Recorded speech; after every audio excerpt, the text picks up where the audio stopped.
Office Studios in beautiful downtown Austin, Texas. You sound fruitier than a box of Fruit Loops, for Christ's sake. And now, he'll take it from here. Your host, the prognosticator of prognosticators, the man they call Ghost.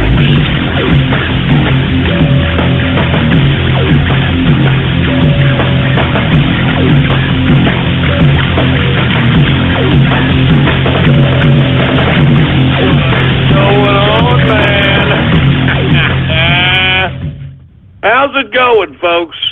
And thank you for tuning in with me to another edition of the True Capitalist Radio broadcast. And, of course, I am your host, the man they call Ghost. And once again, folks, I want to thank you very much for tuning in with me. This is episode number 488. Episode number 488.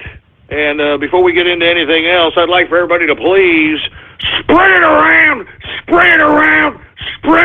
like wildfire, and let everybody know that True Capitalist Radio is in effect and in the house. And we are live every Monday through Friday, 4 p.m. Central Standard Time, right here on the official website of the True Capitalist Radio broadcast, and it is blogtalkradio.com/ghost. That's blogtalkradio.com/ghost. And, of course, if you have not done so, please follow us on Twitter and Gab.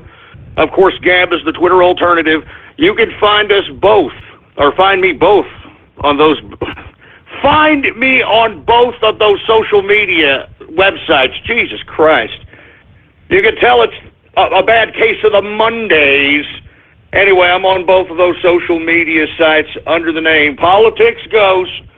All one word, no underscores. Politics Ghost is the goddamn name to follow on Twitter or Gab. Anyway, folks, I hope everybody had a decent weekend. It was supposedly, I think, Hairy Palm Sunday yesterday. Hope everybody had a decent Hairy Palm Sunday, celebrated it well. But let's get right into the crux of business. And let's talk about cryptocurrency here. Now, first and foremost, before I get into the cryptocurrency markets, I want to go ahead and talk to some of the folks that have been giving me questions on whether is it better to mine based in real-life hardware, or is it easier or better to mine in cloud? Now, I want to remind everybody, folks, that to each their own. Some people may like the challenge. They may like the ability to understand the hardware in conjunction with the software. They may have growth ambitions for their server farm.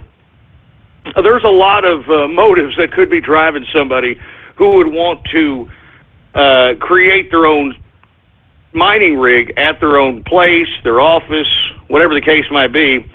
Let me go ahead and retweet a 6-GPU cryptocurrency mining rig that I found on YouTube. Here it is right here, okay? Now, all it is, it's just showing, without any talking, a 6-GPU, that means graphic processing unit, and you've got 6 GPUs in this mining rig, and you could see it in action. Now, take in consideration that there's some hardware cost involved in that, depending on the GPU. GPUs can cost you anywhere brand new, $150 on the low end, to the high end, like $500, $600, $700, up to $1,000, for heaven's sake. Now, with that being said, there are some ways to be able to get around this. All right, now, one thing that you can do is that if you wanted to build yourself a rig, there are ways to obtain graphics cards that are defective or broken. Now, what I would suggest to you tech-savvy guys out there who are really insistent on getting yourself a real hardware mining rig for cryptocurrency, I would advise you guys to maybe look into purchasing some of these graphics cards with broken fans.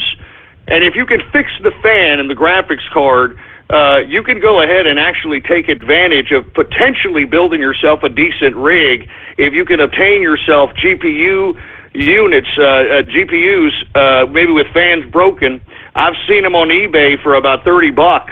And these are high-end GPUs that would be otherwise $500-600. So that's a strategy. Another strategy, obviously, is just to go right at some of the pre-made hardware that is meant for cryptocurrency mining. One of the mainstream pieces of hardware that's built specifically for this is called Ant Miner. And of course, an Ant Miner, even at the low end, is going to cost you around $1,200. If you could find one used that's maybe not as powerful as it once was, you may be able to find one used on the market out there for about $900. But either way, you still need to make sure that the software is running properly on that particular hardware. You need to make sure that you have an internet connection.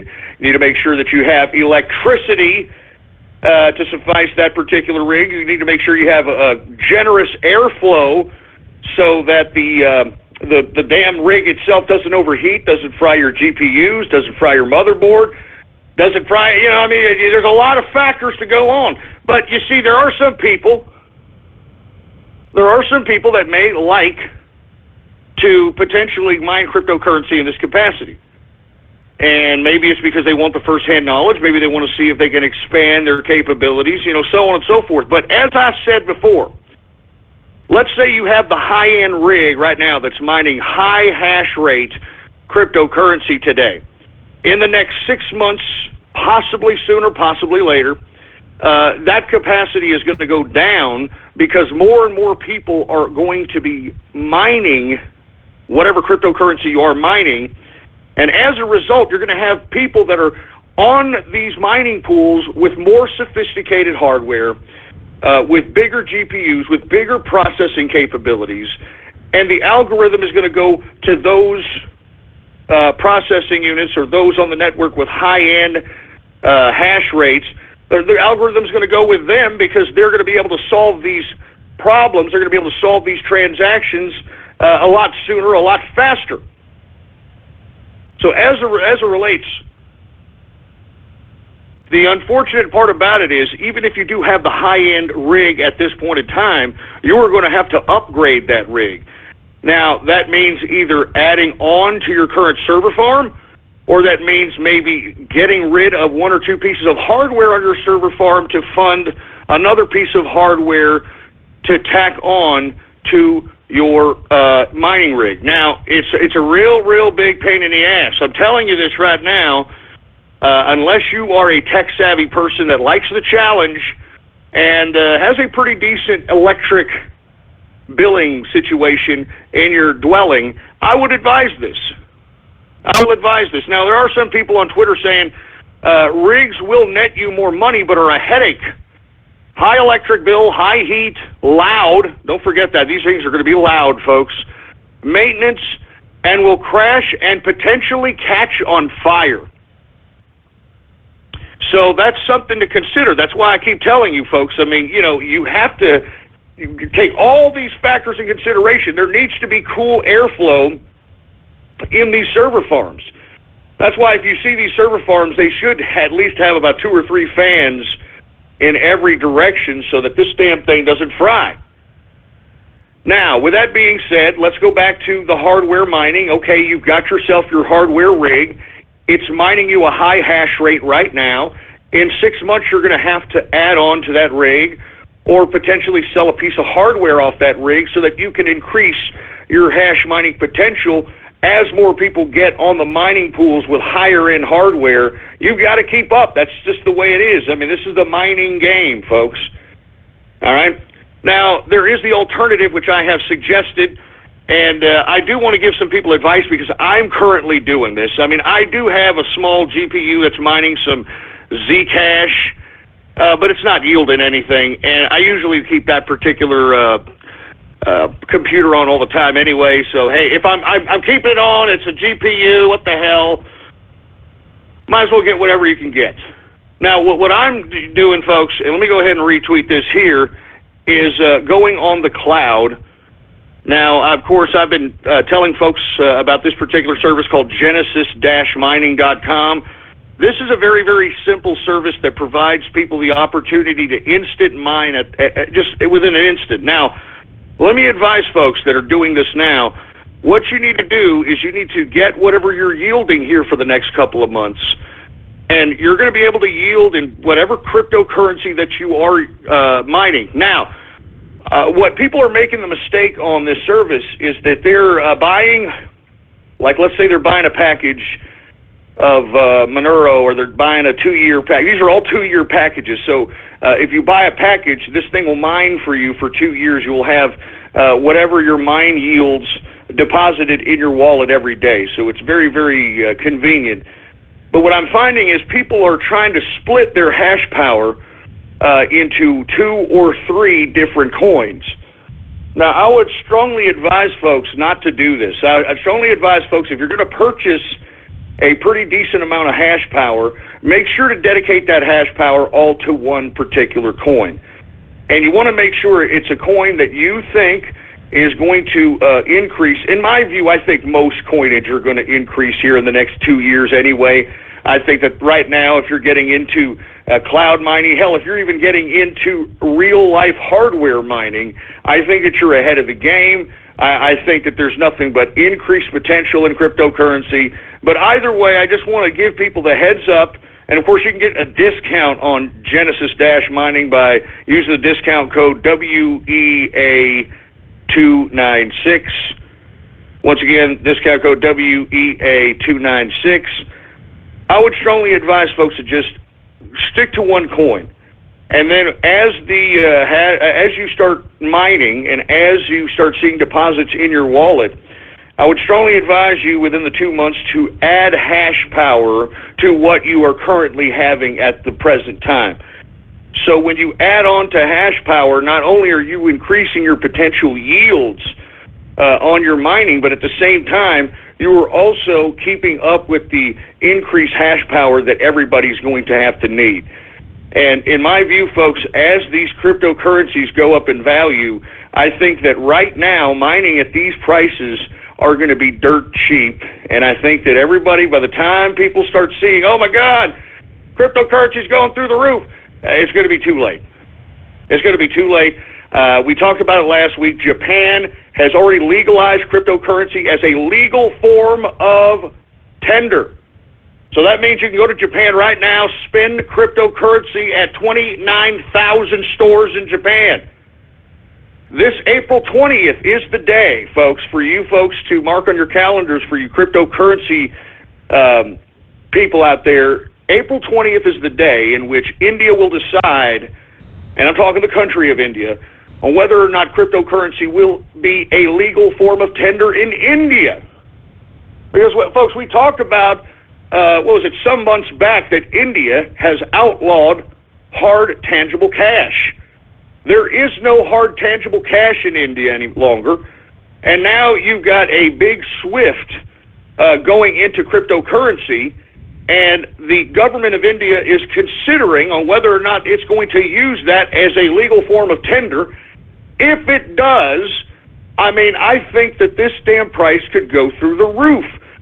Just think about it in supply and demand factors, folks. You've got 1 billion, at least over 1 billion Indians in India, okay? And then if this starts to become legal tender, I'm talking cryptocurrency, that means you're going to have 1 billion Indians wanting to acquire cryptocurrency on top of all the 130 million Japanese who are already acquiring it now. So as this continues to grow and countries continue to accept this as a legal form of tender, and I think this is a trend that's continuing.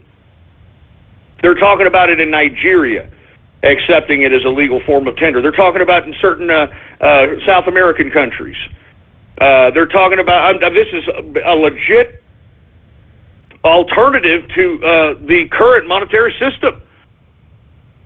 And in my view, I think that everybody should get on the ground level now, in my view, man. Look, it doesn't matter if you're mining. I don't care what you do, man. Just obtain it. All right? Just hoard it like it's silver or gold. All right? Just hoard it and hoard it for a couple of years and see what happens. Hoard it for a couple of years and see what happens, and I probably can assure you that you will be unbelievably glad that you did. Now, for you folks that are also wondering, okay, I want to make money faster than waiting for mining for a 2-year contract. I want to make money faster. Well, you have to work for it. You got to work. Shantae, you got to work, baby. All right, now, one thing I want to go ahead and give the 411 on for all the folks that want a free digital wallet and have a free digital wallet with a built-in exchange in the wallet. Let me go ahead and tweet this out. This is a free wallet, folks. Everybody can download this. This is called Exodus. Let me go ahead and tweet this out. Here it is right here, folks. This is a free Bitcoin wallet. It'll hold Ethereum, it'll hold Litecoin, it'll hold Dashcoin, it'll hold Dogecoin. Now, aside from it being a free digital wallet, it has a built-in exchange in which you can instantaneously just start trading out your Bitcoin for your Ethereum, or your Ethereum for your Dash, or so on and so forth. All right? So that's all I'm saying. I mean, I'm just trying to give people the heads up. I want as many people to take advantage of cryptocurrency as possible. This is a free wallet. I mean, it's free, and the exchange is just built into the wallet. It's unbelievable. You don't have to go to all these exchanges. If you just want to just exchange, and these are the cryptocurrencies that this covers, Exodus has Bitcoin, Ethereum, Dash, Litecoin, and Dogecoin. And you can trade those all night long in that wallet without having to go and open up exchanges and that sort of thing. So, in my personal view, I mean, I'm just trying to give people all these different strategies so that people can take advantage of this up-and-coming wealth revolution. Because I genuinely believe, folks, that wealth, not riches, wealth is going to be generated in the cryptocurrency markets for those of us that are taking advantage of it right now. And you know what? Speaking of which, take a look at Zero Hedge. Check this out. Take a look at Zero Hedge. Russia may legalize Bitcoin and other cryptocurrencies in 2018. Check this out. This is just today. This is what I'm talking about. I mean, listen, I'm as serious as a heart attack when I am trying to let everybody know that this phenomena of cryptocurrency is here. And look, if you don't even understand it, get a wallet and just hoard it. However you need to get it, just get it and hoard it, man. Hoard it. I mean, even if you don't understand trading, even if you don't understand mining, just get it and hoard it. I believe here in the next 2 years, if you hoard as much of it as you can, you're going to be unbelievably generously rewarded, in my opinion. I mean, look at all the signs, man. Look at all the signs. I'm telling you, man. I mean, now you got India, April 20th. We're going to figure out whether they're going to accept cryptocurrency as legal tender.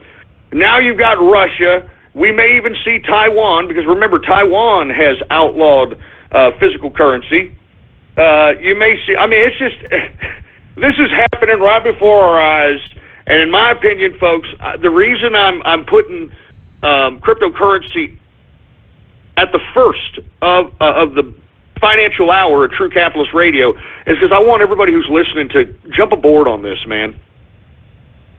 Jump aboard on this, and when you guys are nice and rich, wealthy, however it is that you play this, remember, it's up to you how to play this cryptocurrency market. You know, it's up to you. But when you guys are basking in your success, you're going to be like, man, you know what? Ghost was right, man. God damn, look at this guy. He got me rich again. Woo! Anyway, folks, let me go ahead and get right into the cryptocurrency market, man. I mean, the only reason that I'm bringing all this stuff up is because I want everybody to get involved in this. You don't have to mine. You don't have to trade. Just obtain it. And one more strategy, folks, also. I gave this advice to the Inner Circle about a couple of weeks back, and I hope that they took it because I'm going to give it to you. I'm going to give it to you because I think that we need to grow cryptocurrency so that we don't necessarily need central banks any longer. We don't need banks holding our goddamn money and charging us, $15 a month just to hold our goddamn money. You know what I'm saying? I mean, we don't need that. But in my view, folks, I think right now is a perfect opportunity.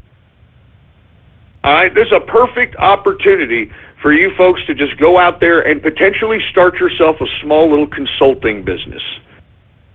And what you need to do is you need to know the ins and outs of cryptocurrency. You need to know the ins and outs of, wallets and how to send money, how to receive money, that sort of thing. And you can go and sell your services on retrofitting businesses to accept cryptocurrency.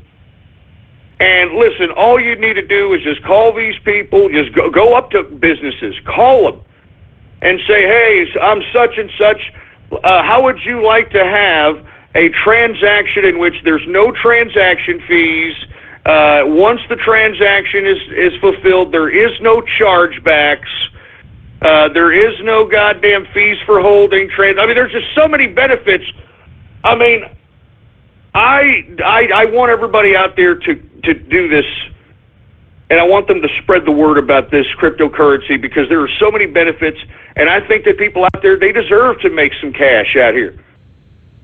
I mean, go out there to the small businesses especially, folks, especially in the retail sector, and this is another thing that you could sell these retail folks. You can tell these retail folks that, hey, look, if you do accept cryptocurrency, this within itself will draw customers to your establishment without you even attempting to put any kind of advertising effort because you are accepting cryptocurrency. I mean, there are so many benefits to do this. I would strongly advise everybody that's listening, if you can, you want to make a business, it's very simple. Don't overcharge businesses because you don't want to be an asshole that rip people off. But I think that a business would be more than happy if you retrofitted their damn business with cryptocurrency acceptance capability. I mean, what, $200? Anywhere from $200-$500, depending on your market. $200 to $500, your retrofit, depending on the business. That sort of thing. So in my personal opinion, folks, I think that you just need to go out. There's so many opportunities to do so. And let's just say this, okay? Let's say you got some miners going out there and you're mining high yields. Or let's say you're a badass trader and you're trading and you're getting badass liquidity and you're yielding more and more amounts of cryptocurrency.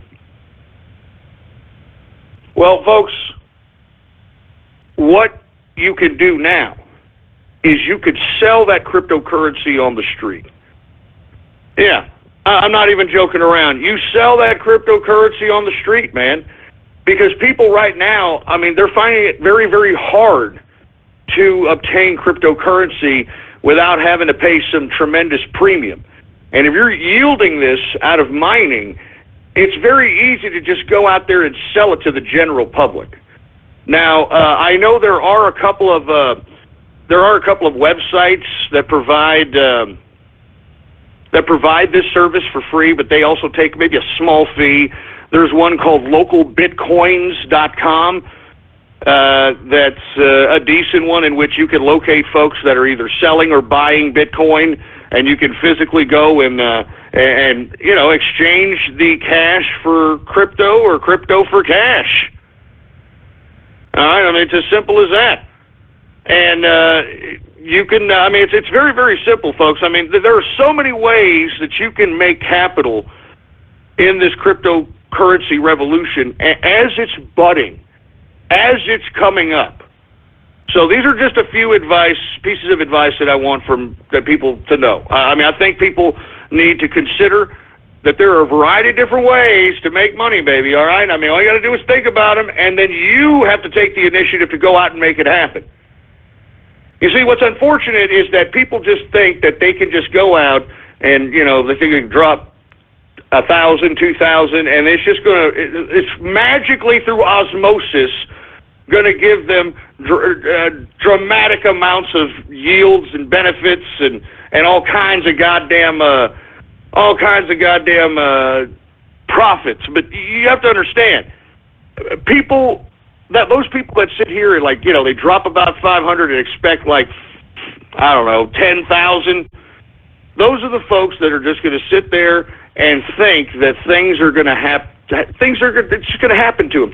Things are just going to drop in the bucket and happen to them. And it's sad. But, that's the difference between us capitalists and those that just think that this falls along the same lines as the folks that went into Trump University. The folks that went into Trump University, they dropped a certain amount of money, they got information, and because through osmosis, the goddamn information didn't get them rich, they decided to go and take Trump to trial and have a class action lawsuit. I mean, this is the kind of garbage that is really preventing people from actually doing something worth a crap. All right, I'm serious. It's just the bottom line. So in the end, folks, I would strongly advise everybody, before you start listening to Timbuktu and Harry and this and that, what you need to do is just make the initiative and go and make it happen. Because in the end, everybody's going to try to tear you down. Everybody's going to say, you know what, cryptocurrency, I don't get it. I think it's a scam. I think it's... Hey, when those idiots aren't making money here in the next 2 years, when all these countries are accepting cryptocurrency as a legal form of tender, when you can literally take cryptocurrency that you're sitting on here in America and travel to another country like Japan and cash them in on actual goods and services. I mean, you know what that means, folks, right? I mean, that means that you can take your cryptocurrency, fly to Japan, all right, and if you're a millionaire in cryptocurrency, you're a millionaire in Japan. And you can just start, spending money. You can live out. I mean, you know what I'm saying? I mean, you can buy an apartment. I mean, it's just, give me a freaking break. Give me a break. Anyway, folks, let me go ahead and get to the cryptocurrency markets, folks, because right now they're mixed because we had a little bit of a raise in the dollar. And, of course, the reason that we're having a raise in the dollar is because of all the uncertainty that we're having throughout the international community right now. And, unfortunately, that's just the fact of the matter. So let's go ahead and get to the cryptocurrency markets, folks. Let's get to Bitcoin. Bitcoin has been rather fluctuating between 1,200 and about 1182, 1190 throughout the day. Looking very nice out here. Bitcoin, symbol BTC, current market capitalization is $19.2 billion. Current circulating supply for Bitcoin is 16.2 million Bitcoin in circulation. In the past 24 hours, it has gone down 0.69%. Current price as of right now for Bitcoin, symbol BTC, current price $1,182.66 per Bitcoin. And just think, you know what I mean? Just to think, that's just American dollars.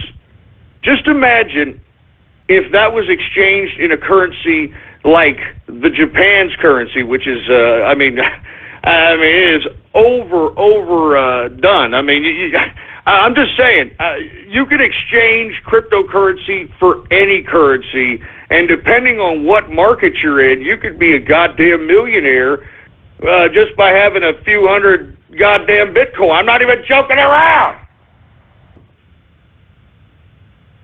So I'm just saying, I mean, that's what I was talking to, some folks in the inner circle.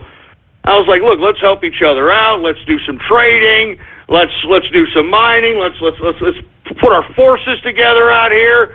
And then what we can do is we can just unload, our cryptocurrency in some freaking badass Caribbean island somewhere, establish our headquarters, and, we'll be working and doing our trading on the beach while we have some broad in a damn straw skirt feeding us Mai Tais and margaritas. You know what I'm saying? I mean, come on. I'm not joking. It's not. Look, I'm done. Whatever. All right, whatever. You guys, you want to sit there and continue playing your video games and wondering why you're not anything or never going to be anything. You need to get up off your ass and do something about it. Let's go to Ethereum, okay? Ethereum, symbol ETH. Current market capitalization for Ethereum is $3.9 billion market capitalization.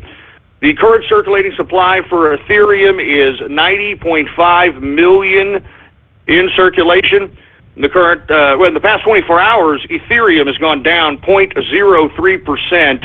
Current price for Ethereum, symbol ETH, current price is $43.34 per Ethereum cryptocurrency. Let's get to Dash Coin, Dash, symbol DASH. The current market capitalization for Dash is $455 million market capitalization. All right. The current circulating supply for Dash Coin is $7.2 million, 7.2 Dash Coin in circulation. 7.2 million Dash Coin in circulation. In the past 24 hours, it has gone down 2.69%. Current price for Dash Coin, symbol DASH, current price $63.05 per Dash Coin. All right, let's get to Litecoin. We've seen lots of volatility in Litecoin, folks. I mean, it has gone up from 10, a little over 10, down to 8, back to 9, down to 8. I mean, unbelievable amounts of liquidity. And you see, folks, if you were holding any kind of coinage, if you were holding that Exodus wallet, which is absolutely free, folks, you could just be in and out of Litecoin all day long and making liquidity just out of your wallet, man. You don't even need to log into an exchange. That's why I am promoting the Exodus wallet. I mean, it's free. All right, it's absolutely free, and you could just go ahead and exchange this. I mean, Litecoin, folks, take a look at the chart on Litecoin, man. I mean, you could have gone in and out of that a plethora of times, and this is the kind of strategies that you need to do. Take whatever you're mining, take whatever you're obtaining, take whatever you're hoarding, and go in and out, baby. Liquidity, man. Grow your crypto. Anyway, let's continue going here. Litecoin, current market capitalization, LTC is the symbol for Litecoin. Current market capitalization is $447 million market capitalization. The current circulating supply is 50.5 million Litecoin in circulation. In the past 24 hours, Litecoin has gone up 1.59%.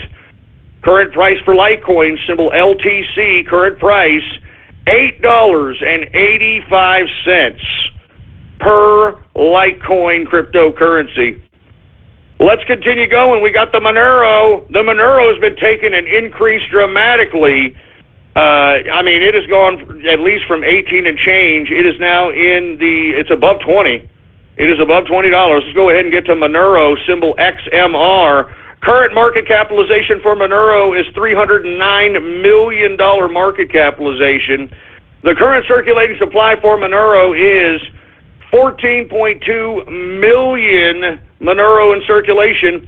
In the past 24 hours, the Monero has gone up 6.32%.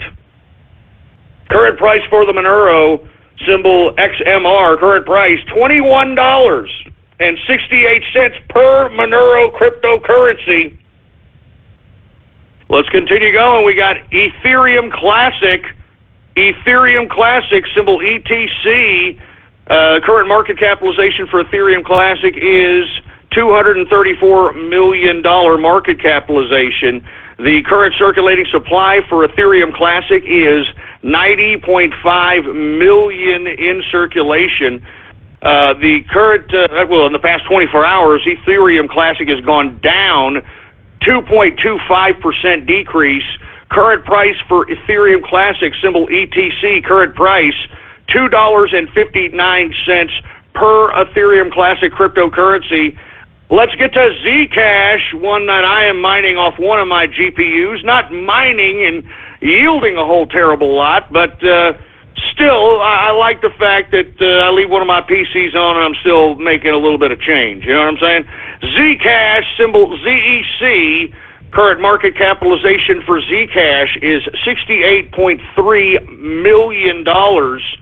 The current circulating supply for Zcash is 1,058,000 in circulation. In the past 24 hours, Zcash has gone up 3.57%. Current price for Zcash, symbol ZEC, current price $64.63 per Zcash cryptocurrency. Let's get to Decred. Decred has taken a little bit of a step down, but it was up yesterday. Let's go ahead and get to Decred, symbol DCR. Current market capitalization for Decred is $54.3 million. The current circulating supply for Decred is 4.6 million in circulation. In the past 24 hours, Decred has gone down 2.75% decrease. Current price for Decred, symbol DCR, current price $11.71 per Decred. Now let's get to BitConnect, folks. I have been talking about BitConnect being a slow riser. Take a look at the chart on BitConnect. I've been talking about this here for the past several sessions. Symbol BCC. The current market capitalization for BitConnect is $36.5 million in market capitalization. The current circulating supply for BitConnect is 5.9 million in circulation of BitConnect. In the past 24 hours, BitConnect has gone up 2.81%. Current price for BitConnect, symbol BCC, current price $6.11 per BitConnect cryptocurrency. I mean, let's continue going, folks. I mean, let's get to CreditBit, folks. Now, we've been talking about CreditBit on the radar as of late. It is creeping on a come-up, folks, so we're going to go ahead and cover it today. CreditBit, symbol CRBIT. Current market capitalization for CreditBit is $14.6 million market capitalization. The current circulation of CreditBit is 12.5 million in circulation. In the past 24 hours, CreditBit has gone up 1.61%. CreditBit, current price to CreditBit, symbol CRBIT, current price $1.16 per CreditBit. Now let's take a look at Zcoin. Zcoin had a great rise, and now it is falling, to say the least. Let's go ahead and get to Zcoin, symbol XZC. The current market capitalization for Zcoin is $13.4 million. The current circulating supply for Zcoin is 1.8 million in circulation. In the past 24 hours, folks, Zcoin has gone down 15.39%. I mean, good God! Anyway, folks, current price for Zcoin, symbol XZC, current price $7.24 per Zcoin. Let's go ahead and get to Bitcoin Dark. Bitcoin Dark was rather volatile today, but still flat in the end. All right, let's go ahead and continue going here. We got Bitcoin Dark, symbol BTCD. Current market capitalization for Bitcoin Dark is $10.2 million. The current circulating supply is 1.2 million in circulation. In the past 24 hours, Bitcoin Dark has gone up 0.22%. Current price for Bitcoin Dark, symbol BTCD. Current price $7.91 per Bitcoin Dark. Now let's get to Vertcoin, folks. Have you seen what happened in Vertcoin today? Good God, what's going on? For you folks that don't know, Vertcoin, symbol VTC, the current market capitalization for Vertcoin is $5.9 million. The current circulating supply for Vertcoin is 33.3 million in circulation. In the past 24 hours, Vertcoin has gone up 160.82% increase in the past 24 hours. I mean, good God! Anyway, the current price for Vertcoin, symbol VTC, current price is 17 cents. All right? And there's money to be made on these, small cap, low end, penny type of cryptocurrency. You just got to find when those rises are happening, and when you do, you got to go in, And you got to ride those waves, baby. You got to ride those waves. Anyway, last but not least, folks, let's go ahead and get to Z Classic. Z Classic, symbol ZCL. The current market capitalization for Z Classic is $2.5 million market capitalization. The current circulating supply for Z Classic is 829,213 Z Classic in circulation. In the past 24 hours, Z Classic has gone down 2.04%. Z Classic, current price, symbol ZCL, current price $3.01 per Z Classic cryptocurrency. Now that we've gotten the cryptocurrency aspect out of the way, folks, let's go ahead and get into the equities and commodities markets. Now, once it caught wind, or at least the market caught wind, that China was mobilizing 150,000 troops along the North Korean border, which the prognosticator strikes again, but we'll go ahead and talk about that later. Once the news broke that China was amassing troops at the North Korean border, that's when you saw the market just kind of go, I mean, seriously, I'm not even joking around. So right now we're having weird volatility in the market. I think that there's a lot of pattern and day trades to be made with this type of uncertainty, but still, it's really, really, it's really, really uncertain to just kind of go in and think that you can day trade in this kind of uncertain environment, man. Take a look at the intraday chart on the Dow, on the S&P, and on the NASDAQ. Very erratic, doesn't make a lot of sense. But if you were able to make money on some pattern day trades, more power to you, man.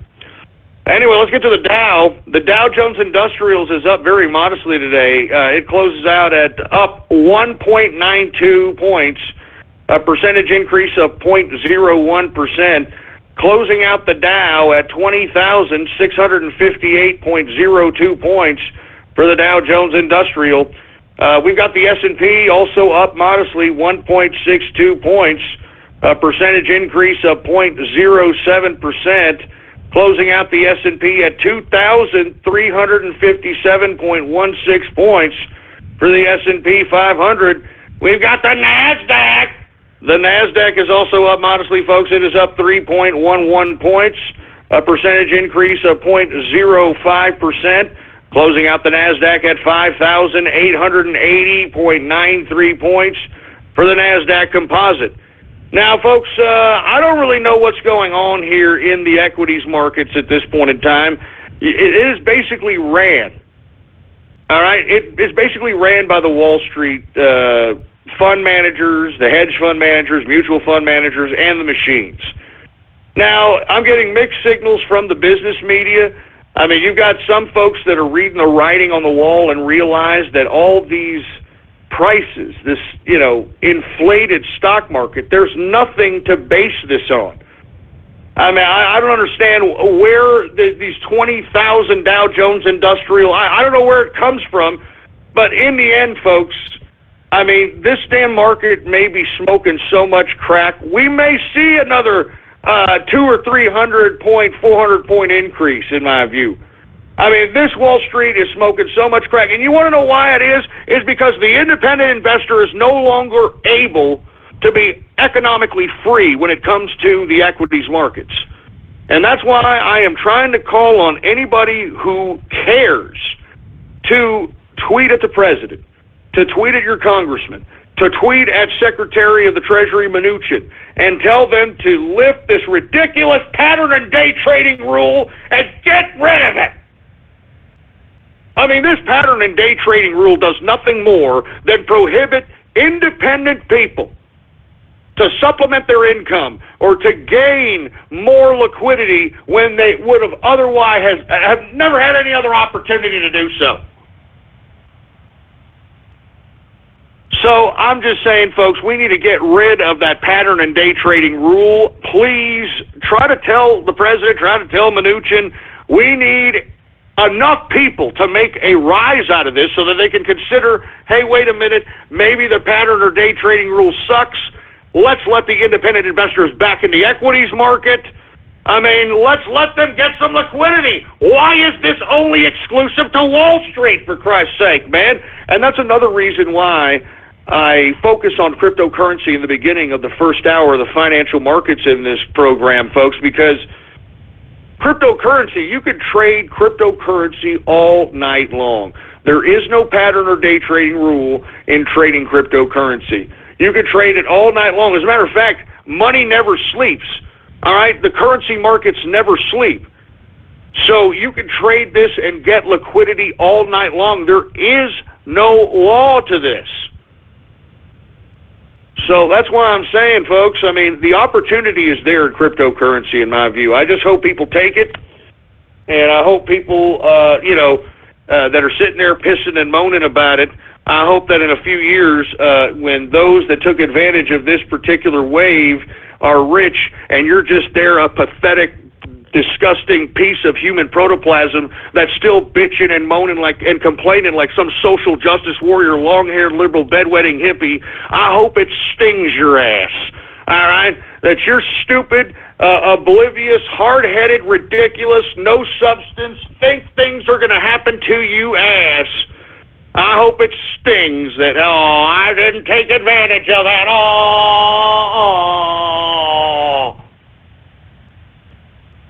Anyway, let me continue going. Let's get to the commodities, folks, okay? Now, the reason we're seeing an increase in energy, because let's be honest, there's military operations going on in the Middle East, and as a result, you're seeing a little bit of that reflected here in the damn markets. All right, I'm serious.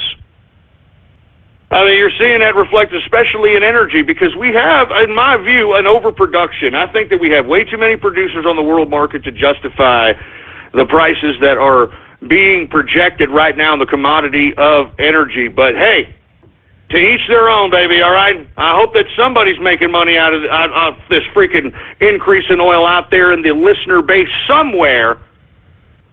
Let's go ahead and get to WTI sweet crude. WTI up today, 91 cents, a percentage increase of 1.74%, closing out WTI at $53.15 per barrel of WTI sweet crude. We've got Brent crude also up today, 79 cents, a percentage increase of 1.43%, closing out Brent crude at $56.03 per barrel of Brent crude oil. Let's get to gasoline. Gasoline is up today, 0.86%. The feast or famine commodity, natural gas, is down today, 0.55%. And heating oil is up, 1.29% increase for heating oil. Let's go ahead and get to the metals, shall we? The metals! Let's get to the goddamn metals! Now, what I'm trying to do here in the metals is show you that because we saw somewhat of a rise in the dollar, it is being reflected today in the metals. Let's go ahead and cover that. Gold today down 90 cents, a percentage decrease of 0.07%, closing out gold at $1,256.40 per troy ounce of gold. We've got silver also down today, folks, 21 cents, a percentage decrease of 1.16%, 1.16% decrease, closing out silver at $17.94 per troy ounce of silver.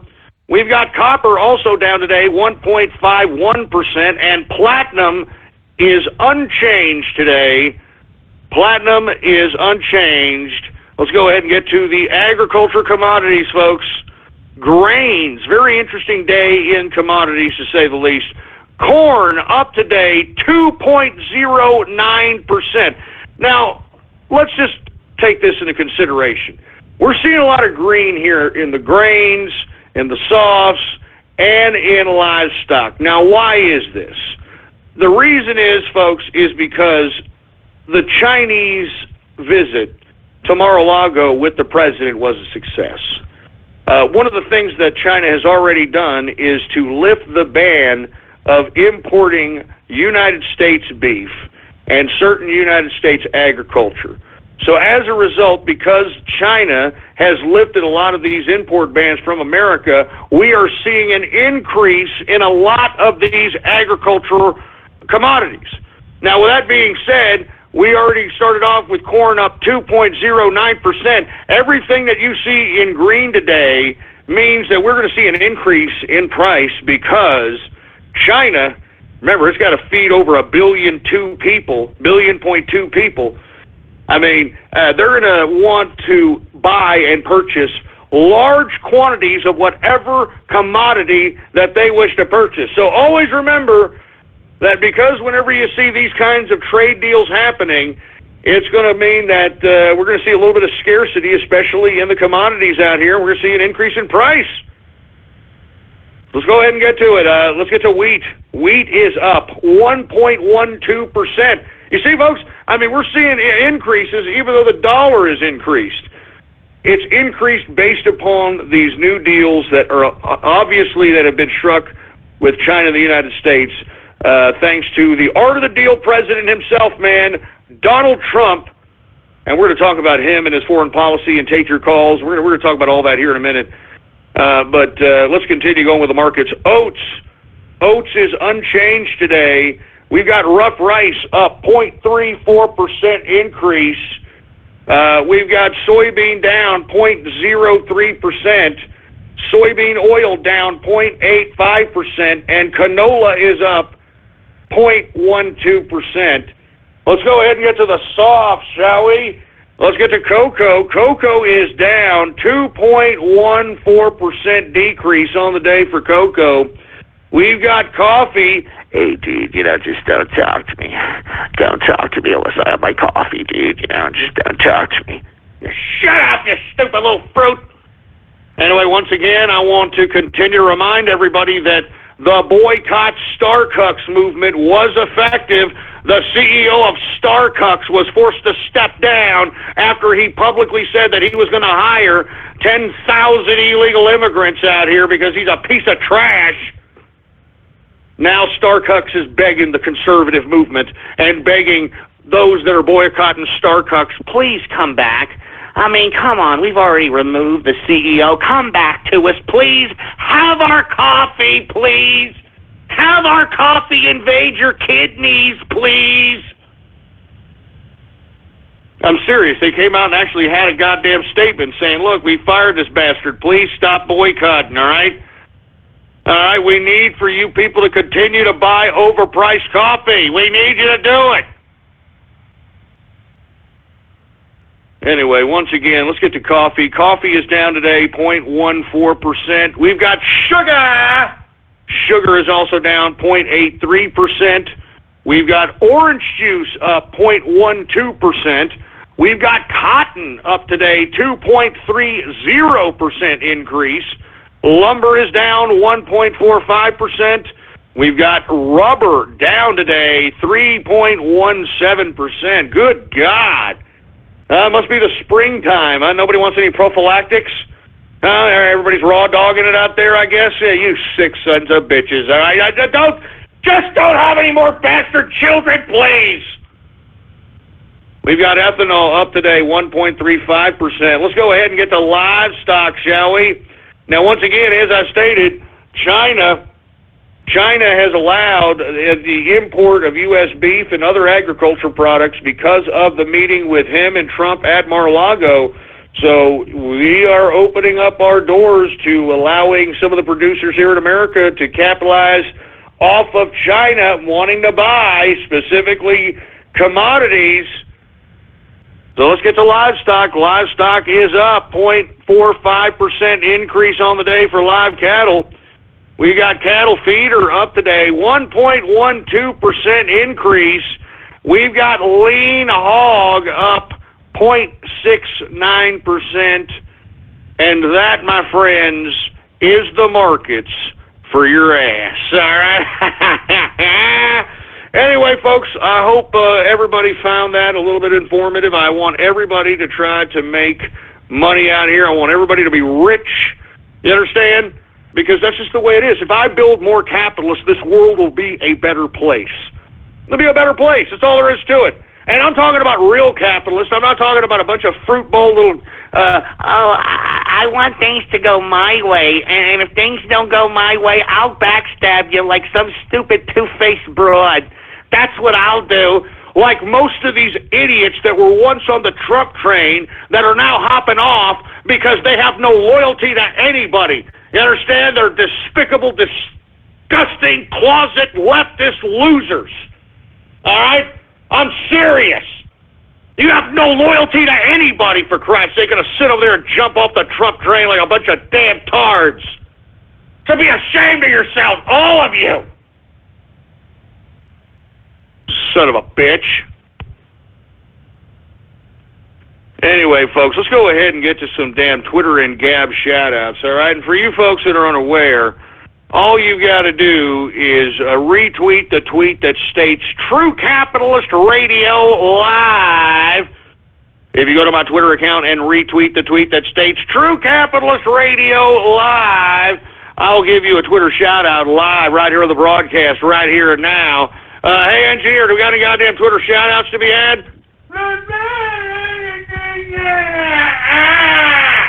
All right, well, let's go ahead and get to some Twitter shout-outs. Oh, before I do, I want to remind everybody that is a listener to the Saturday Night Troll Show, which yours truly hosts every Saturday night at 5:30 p.m. Central Standard Time.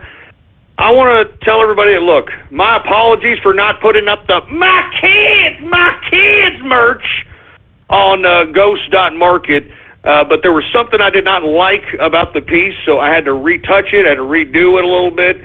It will be up tonight. My apologies. So once again, for you folks that are wanting the My Kids merch, remember, this is for a third hour. Can you believe that? This is for a third hour for the Saturday Night Troll Show. So it'll be up tonight. My apologies to those that are out there asking, but you're not understanding. I wanted to buy My Kids merch, baby.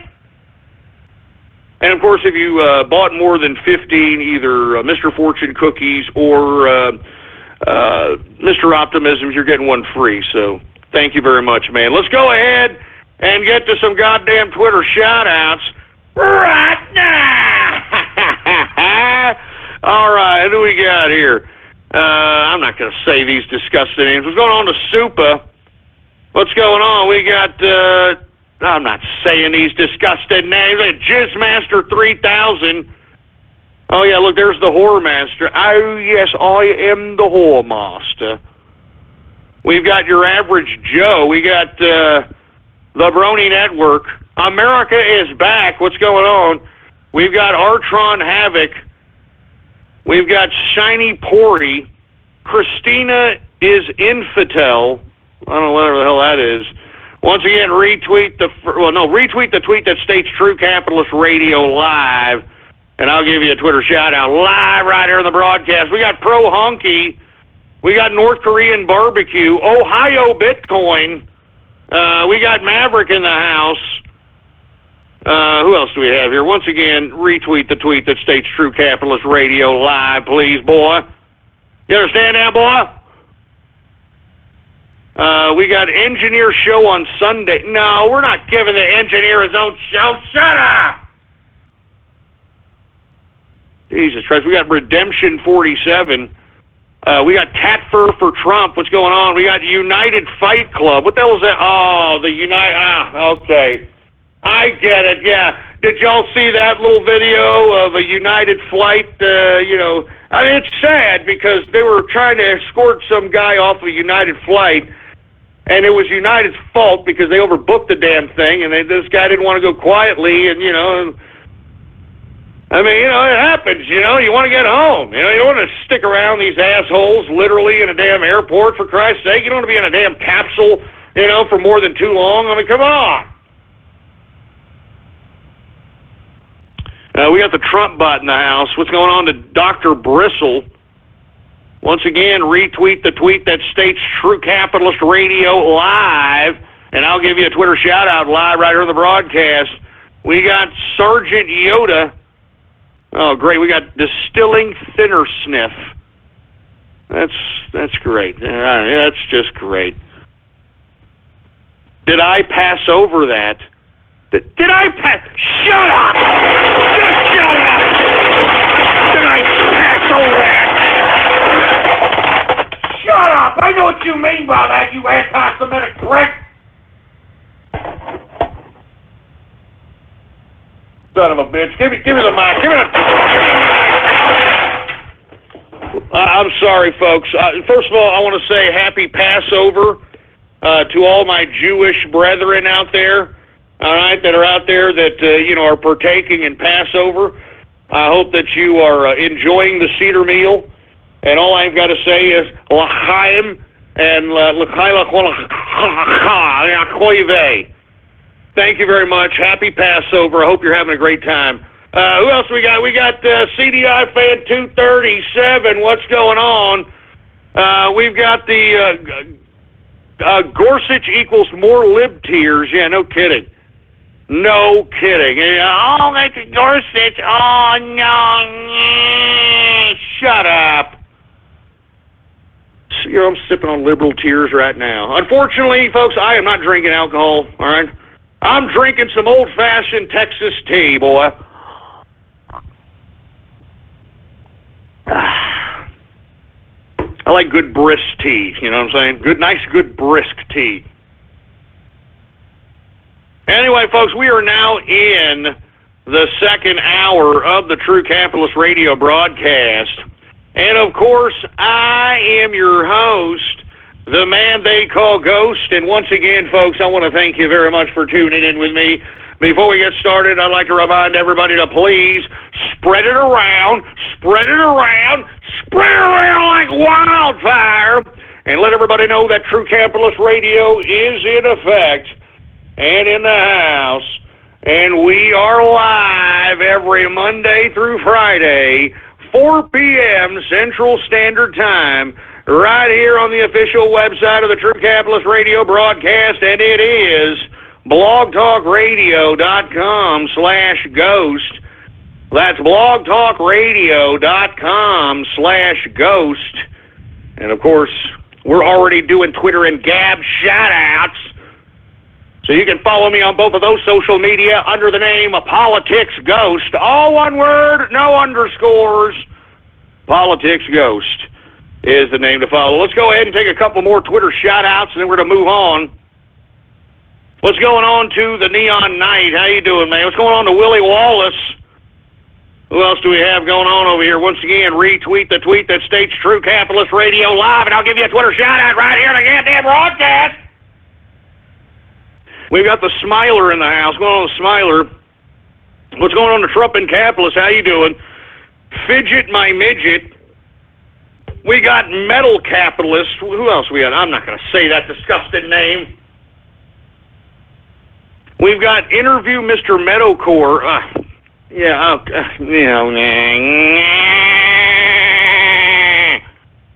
We've got Buy Jehudi Coin. Buy Jehudi Coin? What the hell does that mean?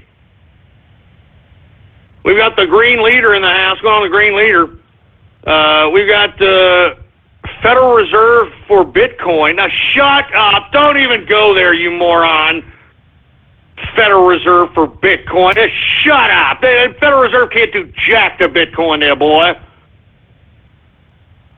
We got Uber Lucario. What's going on? Who else do we have here? We got Joe Suckspack. Oil Drinking Ghost. Yeah, this is a nice Texas tea, for Christ's sake.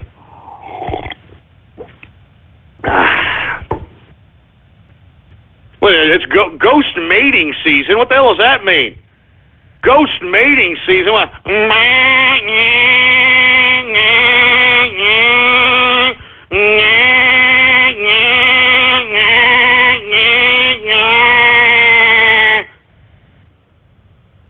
Anyway, look, I'm only going to take a couple more of these, and we're going to move on. All right, I'm sorry. All right, what's going on to Jeff the Chef?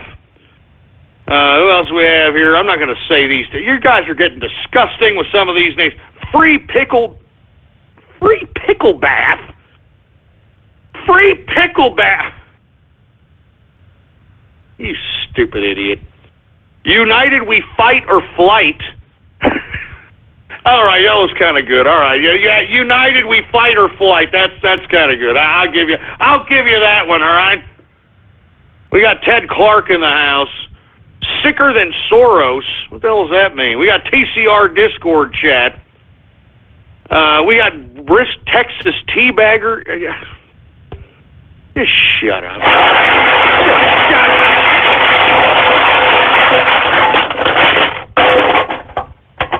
Just shut up. Jesus Christ. Give me the mic for Christ's sake. Hey, look at this. Look at this. San Bernardino Sam Hyde. Are we gonna keep letting this bastard get away with this? He must be stopped. Anyway, I'm done with this. Let me go ahead and move on to Gab shout-outs. All right, folks. All right, let's go ahead and get to Gab shout-outs. You want a Gab shout? All you got to do is repost the first post on my Gab account, and the Gab account is Politics Ghost, and the Gab post to repost is True Capitalist Radio Live, baby. We got Nigel Farage. We got Ghost Download Brother Story. What the hell does that mean? Download Brother Story. Download Brothers. The hell are you talking about? We got Based Pepe. We got, I'm not going to say that disgusting name for Christ's sake. Ghost Good Goyim Passover. Just shut up with the whole freaking anti-Semitic crap. Shut up, man. Ghost Passover Party. Yeah, well, maybe I should throw a Passover party, huh? Maybe I should. Hey, I should bring over a rabbi. Hey, you doing? Shut up. We got Artron Havoc in the house. We've got Metroid Junkie. Saturday Night Monkey Hunt. What the hell is that? We got Veteran Capitalist. We've got Crusades for Arabia. Ray Smith in the house. We got the Rookie. Trump or Death. Corn Blaster. We've got, I'm not going to say that disgusting name. You guys are getting sick with these names. We got Arboreau, excuse me if I'm screwing that name up. We've got, Jesus Christ, here we go with the Passover jokes. Passover the yarmulkes. I mean, just shut up, please, man. We got Distilling Glue Sniffer, you know what I mean? Jesus Christ. We got Fruit of the Dick Hole. Fruit of the Dick... You son of a... Oh, God!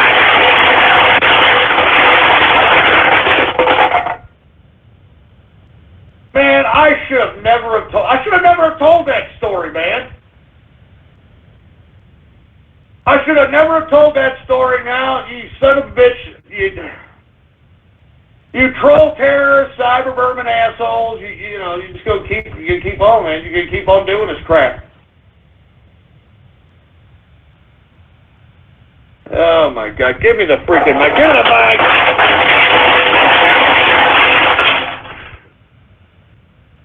Anyway, for Christ's sake. And somebody who's obviously new to the broadcast is like, your broadcast is going apeshit.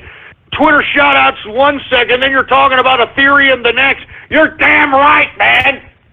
This is True Capitalist Radio, baby. This is shock radio. It's slapping you upside your face, baby. And don't you ever forget it. Let me tell you something. I'm the hardest working man on the internet today. Don't you ever forget it. I am up here, folks, 5 days a week, Monday through Friday, 4 p.m. Central Standard Time for 3 hours a day. And then I do the Saturday Night Troll Show. Saturday Night Troll Show, 5:30 p.m. It is only a 2-hour show on Saturday. It is about to be a 3-hour show once I sell the My Kids merch on Ghost.market. So anyway, folks, I am the hardest working man on the internet today. Don't you ever forget it, for Christ's sake. Don't you ever forget it. Anyway, folks, you know what? That's about it for Twitter shout-outs. I can see you. Yeah, there's a lot of dickhole names. You know what? Go shove it up your own dickhole, all right? Should have never even said that story. I feel stupid for saying it anyway. Jesus Christ, man. What a Monday. You know, what a day to welcome back Ghost over here, for Christ's sake, man. Yesterday was Hairy Palm Sunday. I mean, you weren't gratified by going to church celebrating Hairy Palm Sunday? You got to come up here and act like a goddamn jerk on Monday, too? The hell out of here. Anyway, folks, what we're going to do now is we're going to go right into the capitalist right is now global, baby. You understand? Woo! What did I tell you? I told you that the capitalists were going to take control of state power in America. And once we took control of state power in America, we were going to use that state power to yield the global order into our possession, which is exactly what has happened. Now, folks, just a reminder that I had prognosticated both the Syrian strike and now this looming North Korean strike 24 hours before they actually happened. And the reason is, folks, is because I understand the foreign policy. You understand? I understand the foreign policy, man.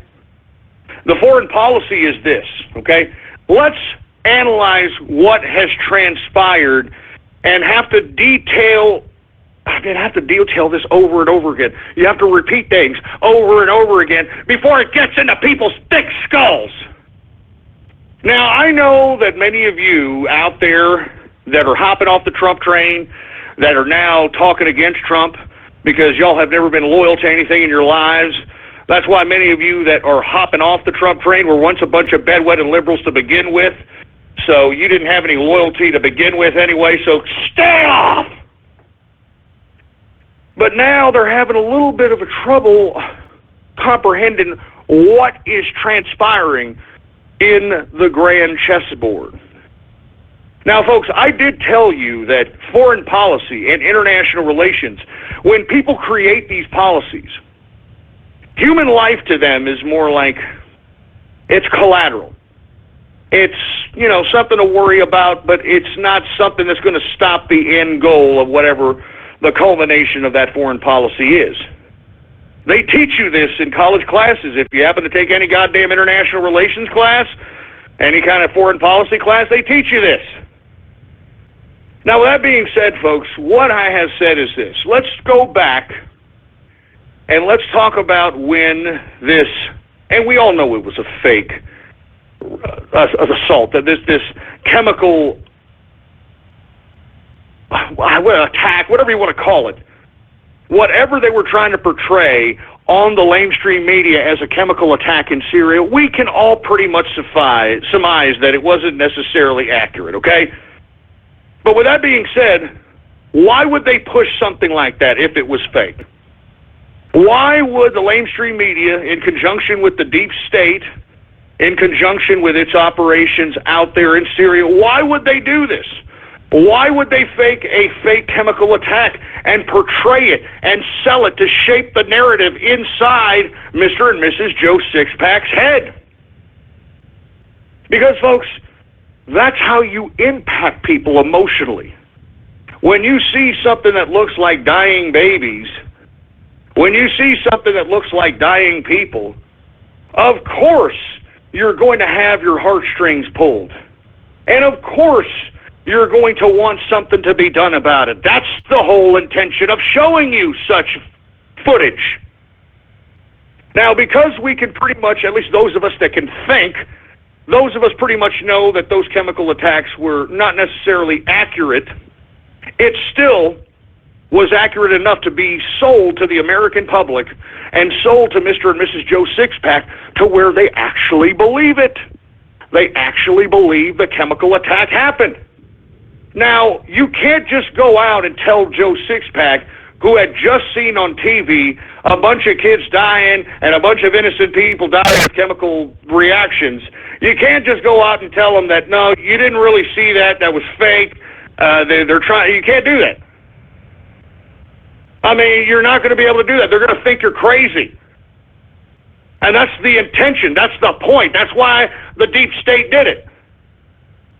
Now, what Trump did, though, is he's playing five-dimensional chess here, folks. Now, let me explain this so you people can understand it, because once again, it seems to me that foreign policy and international relations is above a lot of people's goddamn pay grades. Now, what he did, Donald Trump, is understand what exactly the goddamn deep state was trying to do. Trying to lure him into a confrontation in Syria. So, what he did, he acted as if he took the bait. Meanwhile, the reason that the deep state was trying to lure Trump into this confrontation with Syria is because they thought it was going to be the lead to a nuclear confrontation with Russia, which is what the deep state really wants to begin with. But instead, Donald Trump had his own personal communication underchannels to Russia, and gave the 411 to Russia that, hey, we're going to attack. We're going to strike. We're going to strike these targets, so on and so forth. Not to mention that we had the Chinese president visiting in Mar-a-Lago, waiting an hour while Donald Trump was bombing Syria, okay? Thirdly, it seems as if the targets in which were being targeted with these Tomahawk missiles were basically soft targets, and not to mention positions in which Hezbollah, which is the militia for Iran, was situated. So in the end, the airstrikes in which Donald Trump put forth in Syria did nothing more than destabilize the positions of Hezbollah, which is highly integrated in Syria, folks. I mean, you're not understanding. I mean, Iran is in the theater of combat in Syria. So what Trump was doing was sending these airstrikes to, first of all, show the world that if they see some kind of nuclear or some kind of chemical attack, that they're going to strike. Now, where did the strikes actually happen? They happened in Hezbollah positions and an empty airfield. These were just more surgical strikes for a message to not just Assad, but to the world. And you see, folks, from that, all of a sudden, you have the entire global structure shifting. You've got the entire perspective of people shifting towards liking Trump all of a sudden. Now you've got the globalists bowing down to Trump because they don't know what the hell he's going to do. And folks, right after I called the Syrian airstrikes, the next day I said North Korea will be next. Folks, you have got aircraft carriers and battleships moving into the Korean Peninsula, and they are ready to strike. I talked about if there is any kind of mobilization to strike North Korea, it will be in conjunction with China. Remember when I said that? That means that the Chinese president and Donald Trump had a decent agreement in which if one was going to act, the other one would have to back them up. And it seems as if that's exactly what's in play today. We have just got reports here about a few hours ago that there was an amass of Chinese troops, about 150,000 of them, at the border of North Korea. We've got battleships of America moving into the Korean Peninsula. Now, what is exactly happening here? This is a show of force by the United States and Donald Trump to show that we have taken control of the global order, and we are restructuring that global order based upon a new understanding, based upon a new perspective that's no longer dependent upon international institutions like the United Nations and the EU and these sorts of apparatuses. You notice that we haven't gone to the United Nations. We haven't used these international institutions to go and put forth these military operations. I mean, we, as far as under Trump is concerned, are redefining globalism. Globalism before Trump emphasized that the banksters and the bureaucrats with the scientists were going to lead the New World Order. But now, folks, it seems as if that those bureaucrats on the international level, the UN, the EU, are no longer relevant and are proving themselves incompetent on a global scale. Secondly, the banksters are also proving themselves incompetent, and here with the advent of cryptocurrency, insignificant at this point in time. So there is a shift in the global order in which everyone who was involved in this whole globalist scheme is now under new perspective, under new idealism, under new viewing of the idea of globalism. Now, what is that idea? It's capitalism. You get it? Bilateral trade, capitalism, where if you're going to make a deal with a country, that deal is going to mutually benefit both countries. No longer will the United States be funding every goddamn country in the international community because we are the consumption whole of the earth. No longer are we going to do that. We are now going to make America great again, while at the same time creating a new landscape in the global order. And you're witnessing it right before your eyes, folks. I mean, the Chinese president and obviously the president of the United States struck a deal. There's 150,000 Chinese troops on the border of North Korea. We got battleships going into the Korean Peninsula. Now, I know there's some posturing going on with Iran and Russia, but I think that's much to do about nothing. Russia, at this point, in my view, cannot afford to go into any kind of theater of combat, specifically Putin himself. Putin is barely holding on to authority by the skin of his teeth. This guy has stolen $200 billion from the Russian economy, and people are starting to become a little pissed off about it. We've talked about it 2 weeks ago. You're seeing uprisings in Russia, in Moscow, against Putin's corruption. And as a result, Putin is cracking the whip. He's acting like the true commie he is. Anybody who's protesting against him, he's going to round you up, throw you in a gulag. Just classic communist style. So this guy cannot afford, in my view, to go into war with anybody. And the reason is because if Putin does go to war, I think that it's an ample opportunity for his deep state to, give him a dirt nap and make it look like an accident. Because in the end, Russia won't be going to war for any other reason other than Vladimir Putin's own personal interest. And that's what the country of Russia is starting to wake up to now. And, another thing, I find it funny, that it seems as if those that are talking against Trump, those that are the old alt-right, all these old Trump trainers out here that are now, I guess, off and doing their own thing, they're all pro-Russia. Like they love Russia more than they love their own country.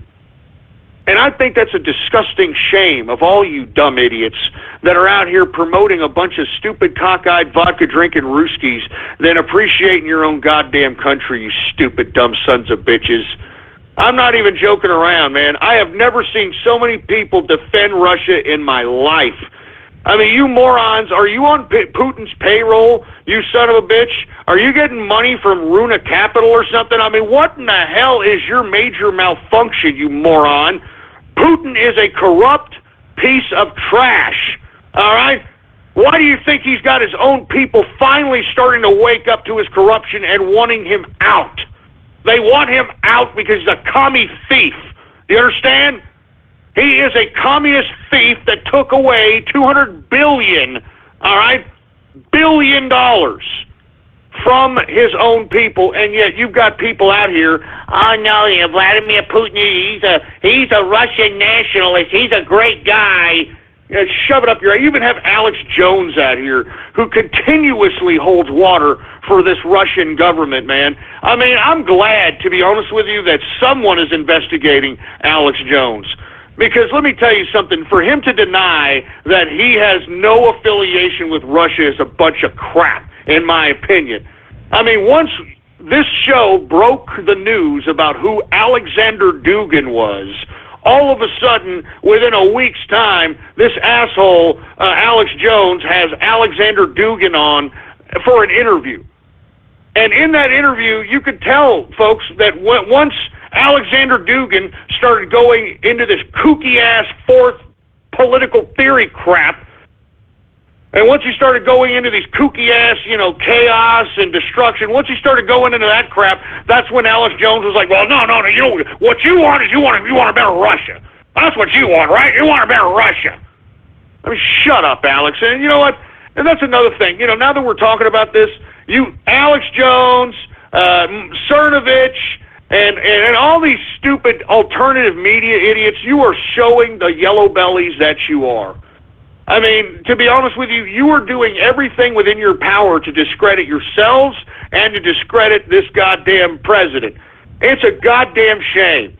It's unfortunate that the foreign policy that is being implemented before you is above your goddamn pay grade, but stop acting like you know what's going on. You don't know what's going on. Now, people will ask, well, Ghost, why are we doing this? I mean, I thought that Donald Trump was going to not be nation building and so on and so forth. Why is he doing this? Well, folks, look. I can assure you that we are not going to nation build, even if we do take out Assad. Even if Assad is removed from power, the United States is not going to play the same role as the United States played in Afghanistan and Iraq. We are not going to send our boys over there to rebuild schools and to rebuild communities and all this other crap. We are not doing that.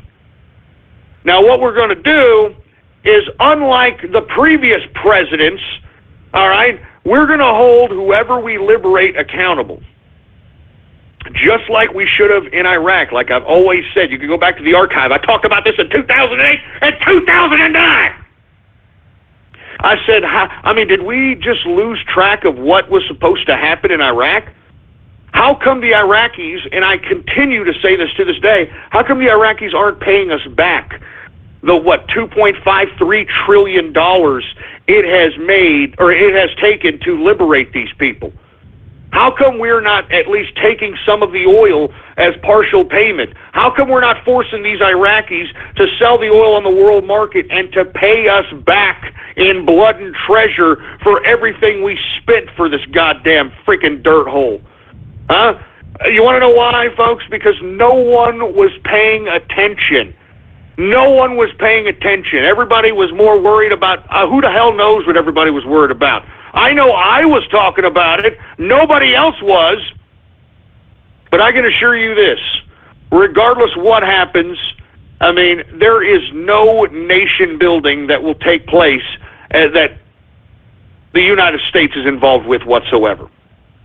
Now, let's be honest, and I know that there's many shows and many people that will not talk about the true motive of this foreign policy. But, foreign policy is harsh. Foreign policy is real. Now, let's say we have a removal of Assad. Well, then what's going to happen is you're going to have all these different Jihadi factions, from the Salafists to the Wahhabists, Al-Qaeda, ISIS, fighting the integrated fighters of Hezbollah, Turkey, and anybody else who wants to side with that particular variant of Islam. What's going to happen is you're going to have this huge area of geopolitical location out in the desert, and you're going to provide a theater of combat, all right, for these people to just start killing each other. And that's really the end goal, folks, because let's be honest, we can't bargain and negotiate with radical Islam. There's no, if we give them jobs, like Obama said when he was the damn president, if we give them jobs, they won't freaking blow themselves up. That's just not going to happen. The only way we're going to remedy this problem in the most humane way possible is to manipulate the grand chessboard into getting these people to kill each other. Now, I hate to sound like, such a cold and callous person, But if we don't think of problems in the long term, we've got over 1 billion Muslims, all right? And let's just say 10% of those billion are radicals.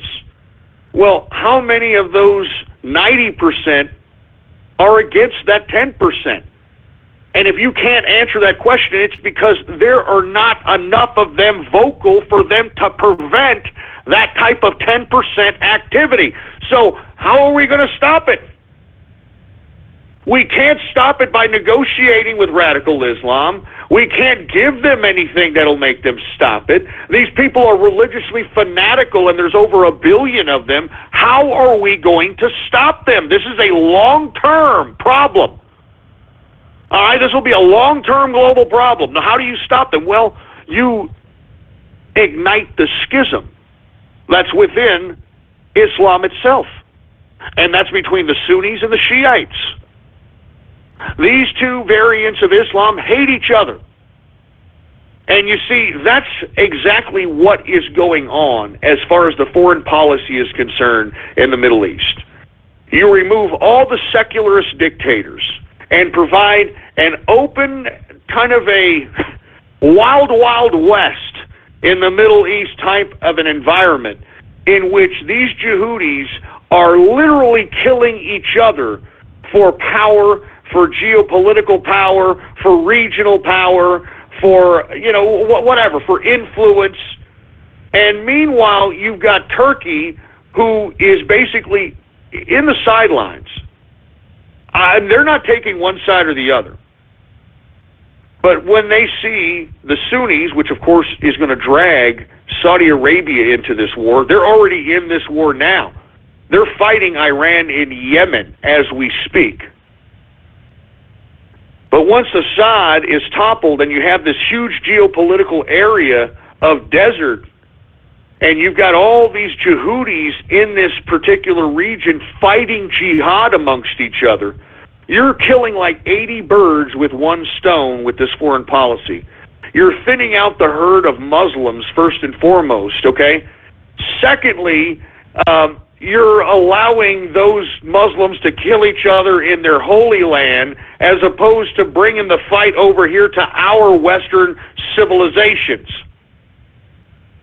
Thirdly, you lure Saudi Arabia and Iran into a direct war because the geopolitical land that separates them is really up for grabs. So they're going to want to control that geopolitical area, and as a result, it's going to goat them into a war against each other. Now, why exactly do we want a war between Iran and Saudi Arabia? Because, let's be honest, we want them both to thin each other out. All right, let's be honest. And secondly, we want to bankrupt these countries. You understand? And the reason we want to bankrupt Saudi Arabia is because Saudi Arabia owns 70% of U.S. debt. Now, let's say Saudi Arabia has a horrible war for the next 10 years in this region, which will be the theater of combat, folks. Libya, Syria, parts of Iraq, maybe parts of Egypt. This whole geopolitical area is going to be a theater of combat between the Sunni and Shiite Muslims, between Saudi Arabia and Iran. They're going to thin each other out. They're going to bankrupt each other's countries. And let's just say, for the sake of argument, it's a desert out there, right? There's nothing but sand out there. What a perfect opportunity to dispense a nuclear weapon. Oh, I'm just saying. And then once a weapon is dispensed out in the desert, no one's really going to care anyway, and it's going to kill a whole bunch of kebabs. And at some point, the foreign policy makers that are creating this foreign policy hope that either these Muslims kill each other into oblivion, or they kill so many of each other that they finally look at one another and say, hey, why are we fighting? Why are we fighting here? Why are we fighting each other? I don't get it. Why are we killing each other all the time? I don't know. Because there is no negotiating with Islam. I mean, this is a sustainable problem that's going to be with us for the next 100 years, unless we establish some level of foreign policy that has these people killing each other. And I hate to say that. But how many more Islamic terrorist attacks are we going to have before we start realizing that this is a long-term problem? It's a long-term problem. Now, aside from them having this theater of combat in the Middle East and them killing each other, what it'll also do, it'll also help Europe and other areas of the world that have a highly concentrated refugee problem of wild male Yehudis that are in Germany, that are in Sweden, that are in France, that sort of thing. You're going to have these males look at that theater of combat, all right? And they're going to be like, well, we need to participate in the jihad. We need to participate in the jihad. And you want to know why they're going to go, folks? Because it's in the Quran for them to participate in jihad. That's why a lot of the Muslims went to Afghanistan, of all places. That's not where the Muslims are from. But no, you see, because the United States helped fund the Mujahideen and arm the Mujahideen against the Russians, and there was a call for jihad amongst the clerics that participated in this particular Russian fight in the late 70s, early 80s in Afghanistan. I mean, everybody from Arabia, from the Muslim countries, they found their way to Afghanistan to practice jihad. And let me tell you, these aren't poor people that are finding their way to Afghanistan. Lest we forget that the majority of the folks that were partaking in the Mujahideen in the late 70s, early 80s against Russia were middle class and rich Muslims. I mean, lest we forget, Osama bin Laden was a part of the Mujahideen. All right? Lest we forget, we've got a whole bunch of current professors that are professors of Islam at major universities in this country that were Afghanistan fighters. And why did they go? I mean, they were interviewed. I remember right after 9/11, they interviewed a lot of these professors, these Islamic professors that were teaching in America, that were a part of the Mujahideen. They asked him, why'd you go? And here this guy is, a very, very smart, intelligent Muslim. He said, because you'll never, ever be able to practice jihad. And it says in the Quran that if you have the opportunity to practice jihad, you have to do it. You have to save your brothers. You have to save your Muslim brothers from the infidel. So this is another strategy to help Europe kind of filter itself out of the refugee problem that it inflicted upon itself because of why? Bureaucratic international institutionalism, a.k.a. the EU. So this is the kind of foreign policy that is being implemented right before your eyes. It's very unfortunate that, many of the people in the Trump train think that, Donald Trump was going to be some kind of a freaking peacetime kumbaya president. That ain't going to work, especially in the current state of the world. There ain't no time for peace when you cannot negotiate with an enemy that could care less. You have to somehow manipulate the enemy to destroy itself. You understand? So that's why I'm telling you right now, we have to embrace what is going on here. This is not nation building. This is not neoconservatism, all right? Neoconservatism is a completely different variant of what foreign policy is being implemented today. If Assad is removed, there isn't going to be no nation building. Are you kidding me? If anything, we are going to allow these Yehudis to just freaking kill each other, all right, so that we can solve this damn Muslim problem once and for all right? Let them kill each other in their holy land. Sunnis versus Shiites. I mean, let them do it, man. Believe me, once they realize that there's a jihad going on in the Middle East for the whole, especially a battle for the Holy Land, I mean, every Muslim that's out there that's living in a refugee status is going to find their way to the Middle East to battle the jihad. So anyway, folks, that's really the foreign policy as it pertains to the Middle East.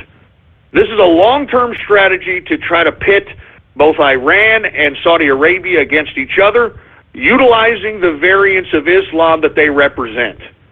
And by doing so, we're thinning out the herd of Muslims in the world while at the same time bankrupting Iran and Iran and Saudi Arabia, excuse me. And once they're bankrupt, I mean, do you think that we're going to have to owe Saudi Arabia if they're bankrupt? No. We're going to say, hey, you're bankrupt, man. Sorry, we ain't got the money. There's nothing you can do about it. Sorry. I'm just saying. Now, let's talk about North Korea.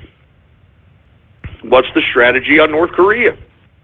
Well, folks, the Asiatic races, okay, and I'm not trying to make this into a racial issue here, but we need to recognize that in certain cultures, for whatever reason, there's a level of Barbary in the blood of these folks. Lest we forget, the Barbary pirates were Muslim, when the forefathers had to deal with them.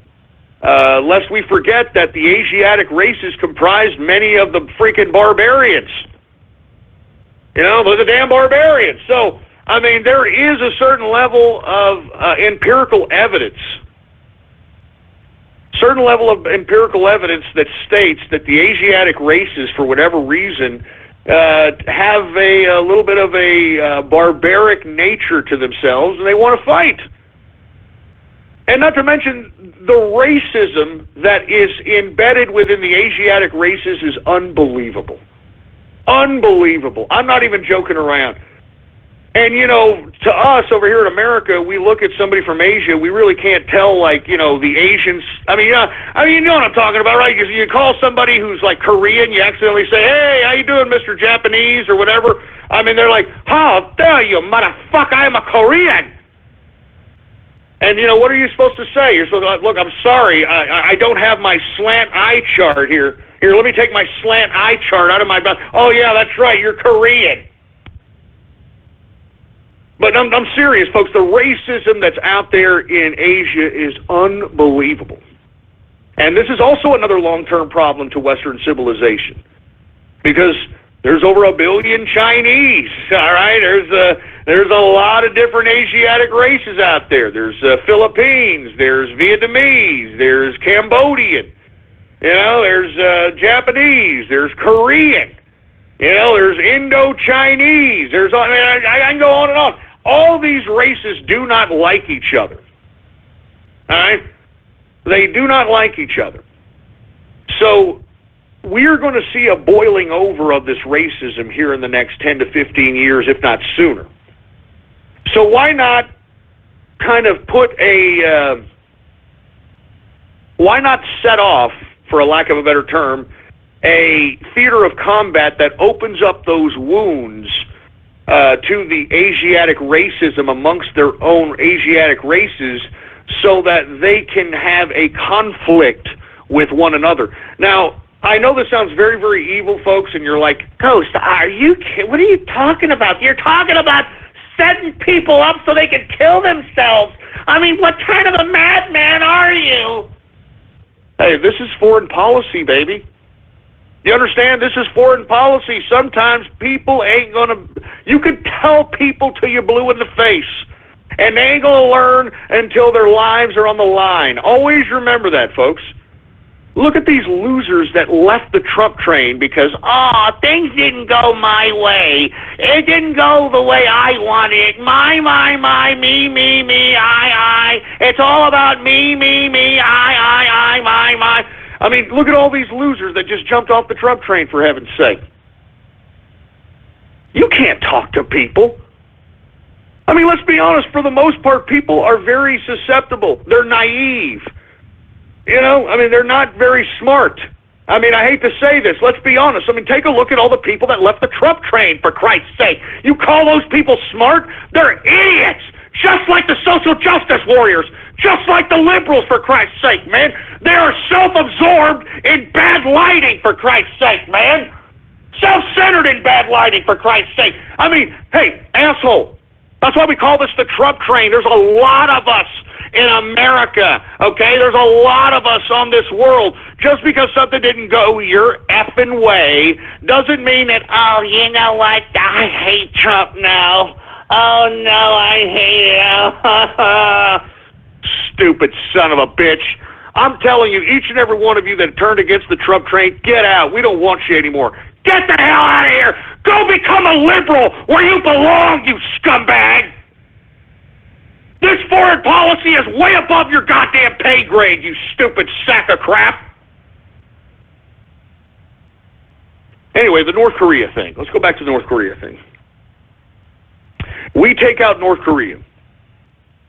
Then South Korea is going to want to unify with North Korea.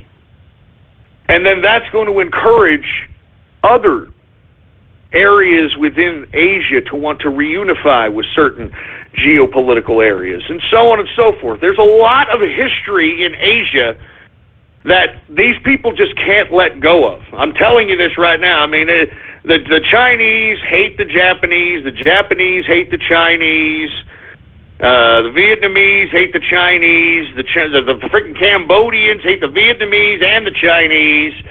I mean, it's disgusting, man. I mean, there's just a whole bunch of people out here that hate each other. I mean, why not thin that herd out at the same time while neutralizing and bankrupting China? You see that? You see how all this works? You goof these people into a... Because, look, China's doing this to itself. They're the ones creating that artificial island in the middle of the South China Sea, trying to provoke its neighbors. You know, so it's doing this to itself. It's doing this to itself. So in my view, I think that the United States foreign policy makers are setting up a Asiatic confrontation amongst each other. So you have two theaters of combat, all right, that are major. You've got the Middle East theater, in which you've got all the Sunni and Shiites killing each other once Assad is removed from power and there's no secular governments in the region, and you have these stupid wild Yehudis kill each other and thin off the herd. And then you've got a theater of combat in Asia, in which you've got the Asiatic races kind of thinning out their own herd, while at the same time kind of battling it out for old wounds. Meanwhile, we've got Western civilization kind of looking back, kind of laughing and saying, look at this, you know, I'm glad we're a Western civilized society and we aren't partaking in this type of Barbary crap. You know what I mean? So that's why I'm saying, folks, I'm just simply trying to tell people that there is a lot of things going on right now. Now, before I move on, I do want to remind everybody that I think that the next country who is going to, you know, suffer the wrath of the United States is going to be Venezuela. Now, I don't think that the Venezuela theater of combat is going to start right away. I think that what's going to happen is you're going to have the Syria and North Korea thing that needs to be contained. It needs to be contained to a certain capacity, and that's on the judgment of General Mattis, who's now the Secretary of Defense, and his generals on the ground. But in my view, once the theaters are contained in North Korea and in the Middle East, well, then we go right after Maduro and take this son of a bitch out, okay? And the reason is because it's humanitarian, all right? Now, of course, at face value, it's humanitarian, but let's be honest, folks, all right? Syria, you know, it's got good pipeline access for oil, okay? Same with Venezuela, third largest oil deposit in the world. Okay, North Korea got all kinds of natural resources, minerals that these idiots are too poor to even mine themselves. So we're not just doing this for nothing. Okay, whoever is going to take control of these regions are going to pay us back with interest. Do you understand? So that's why I'm saying this is the foreign policy. Now, I know this is very complicated stuff for a lot of simple people who don't understand foreign policy to grasp, but this is the way it has to be done. How else are we going to sustain civilized Western society if we don't think about the future to this capacity? We don't think about the dangers. We don't think about the populations of people who could cause a schism in Western civilization, in capitalism. I mean, this is what you have to do as a foreign policy maker. Maybe that doesn't rub off very well with you folks, but hey, man, you're going to have to deal with it. If not, then go become a liberal, idiot, all right? As a matter of fact, liberals are starting to fall in love with Donald Trump because of this, because these dumb liberals actually believe that this was humanitarian, you know? Even though the whole goddamn, the whole goddamn chemical attack, in my opinion, was a bunch of garbage, these moron liberals actually believe that, no, Trump did it because he's a humanitarian and we love him. Stupid, man. Unbelievably stupid. Anyway, once again, Trump playing five-dimensional chess. And to be honest with you, I like what's going on. America is now the superpower of the world again, and you can sense it. I mean, look at everybody scared crapless, man. They don't even know what the hell to do. Putin doesn't even know what to do. This idiot Putin thought he had Trump in his pocket because he believed the American lamestream media. I mean, it almost seems to me that the American lamestream media even psyop goddamn Putin into believing that this Ruski had as much influence as the damn lamestream media claim. Freaking Putin doesn't even know what the hell to do anymore. He doesn't even want to meet with Secretary of State Rex Tillerson because he doesn't know what the hell Trump's doing. Oh, man. I'm telling you this right now. I'm not joking around, okay? You just wait and see what happens out here. We're not under Obama, all right? I mean, under Obama, we got bitched around. We were, pieces of trash. The whole goddamn international community thumbed their nose at us. Obama sold us out, he was just a treasonous president. Now that we've got a president who actually cares about America and who actually cares about America's position in the global order, now we're starting to see America be the superpower that it always was. Anyway, folks, once again, I want to take some calls from you. What do you have to say? Do you have any questions about this? Because right away when the Syrian strikes happened, people were scared crapless like there was going to be World War III or something. I mean, give me a break. Are you kidding? Give me a break.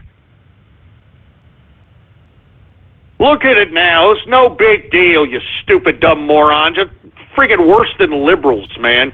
Anyway, I want to hear from you. Do you have anything to say about this? 516-453-9903 is the number to call here.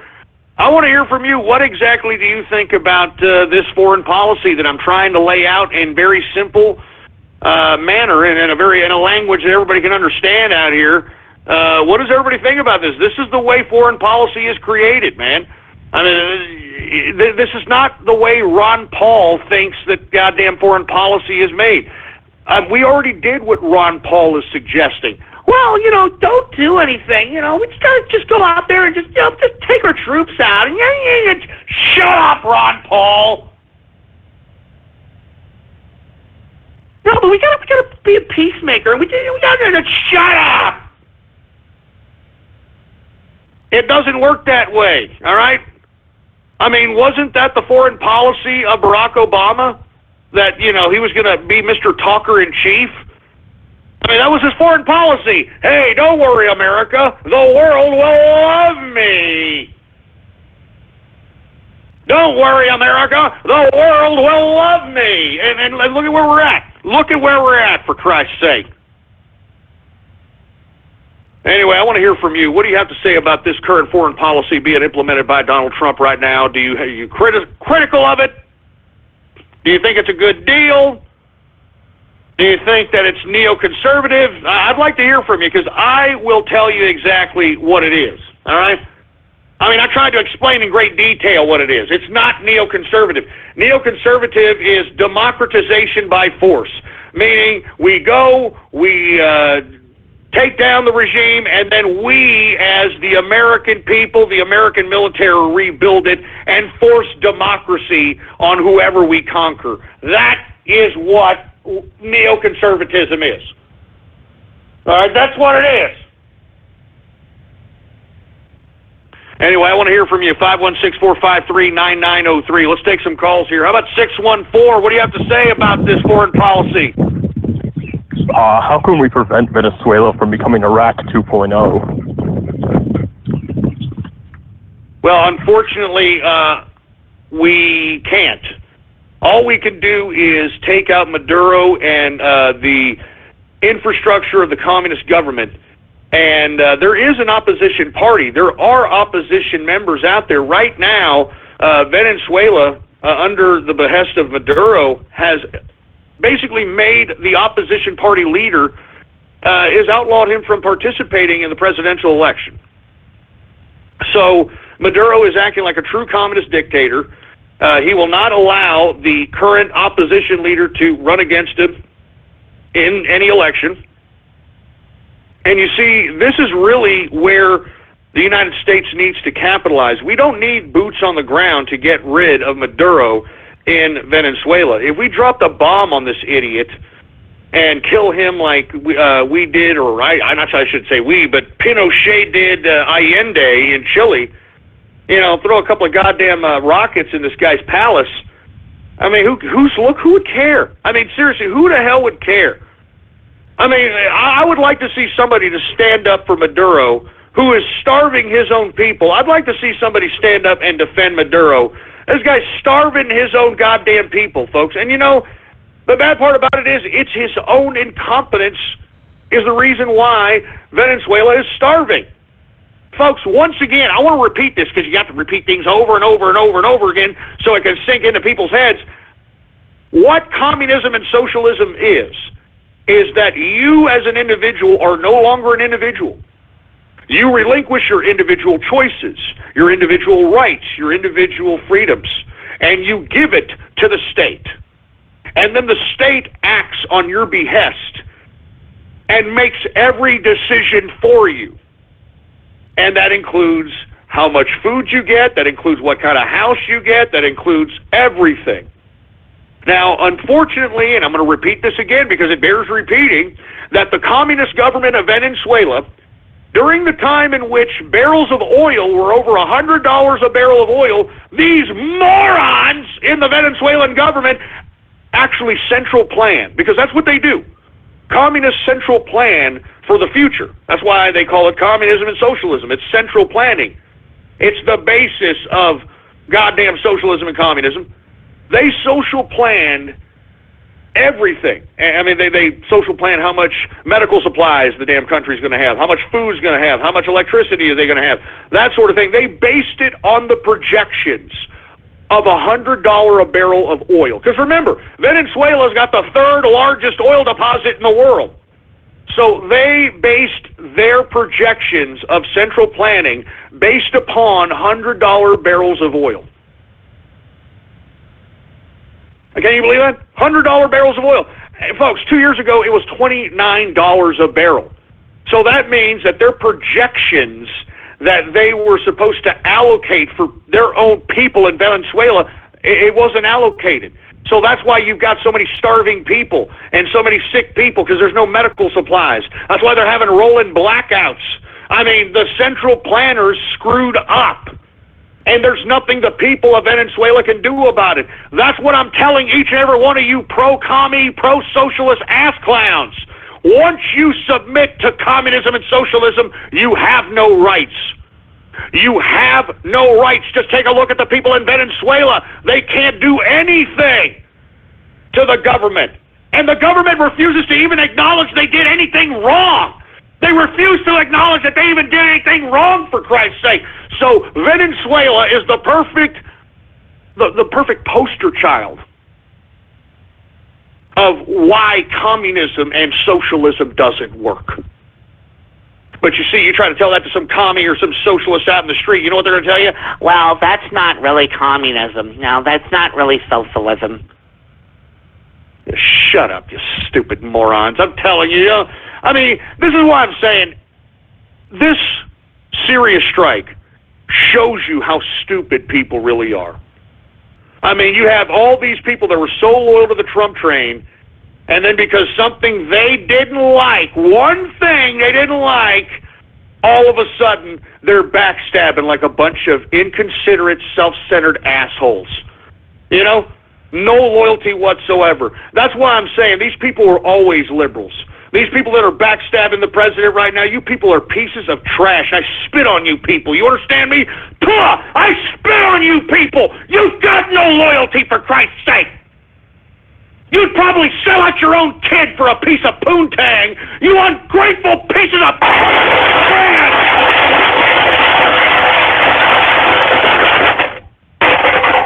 Son of a bitch! I'm telling you, all of you that are turning against the president, all of you, you're ungrateful, you're selfish, you're self-centered.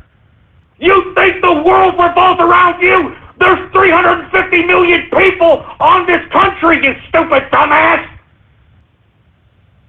The whole goddamn country, the whole goddamn world doesn't revolve around you, you stupid ungrateful prick. Jesus Christ, give me the freaking mic! Give me the mic!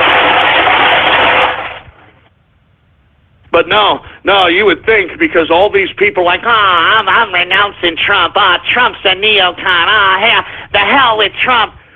I mean, this goes to show you what kind of people these people are. Anybody, just because of the Syrian strikes, were denouncing Trump, you know exactly what kind of weasel, antitrust people these fuckers are. I'm not even joking.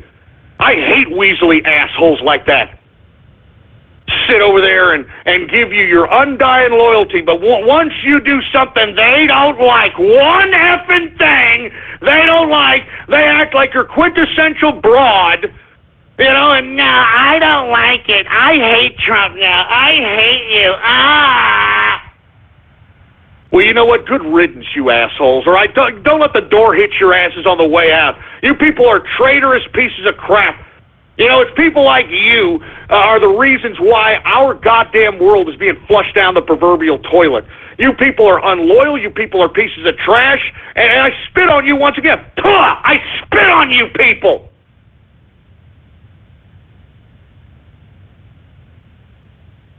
Anyway, folks, we're well into the third and final hour of the True Capitalist radio broadcast. And, of course, I am your host, the man they call Ghost.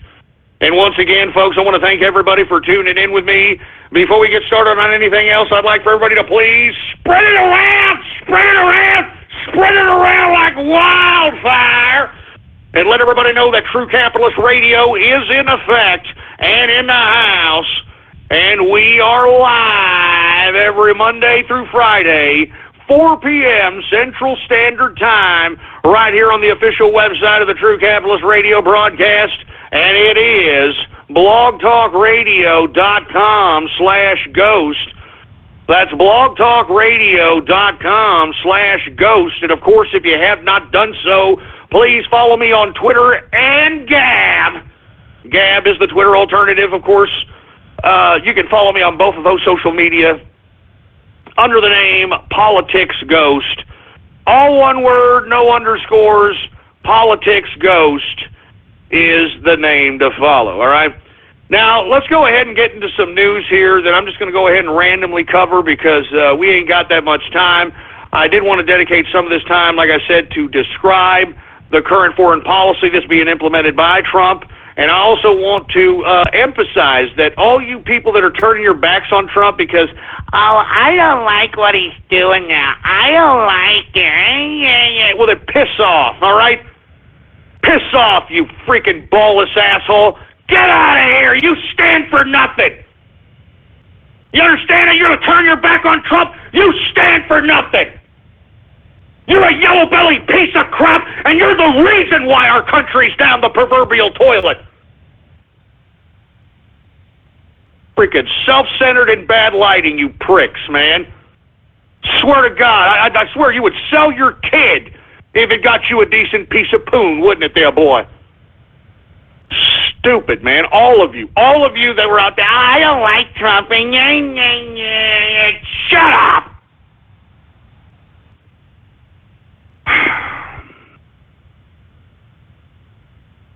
Anyway, let me continue going on here, folks. Did you hear another shooting out there in San Bernardino? Of course, San Bernardino was the scene of the shooting of the wild Yehudi and his wife that decided to go into, I don't know, some kind of a bureaucratic party, Christmas party, just start shooting people up in the name of Allah Snack Bar.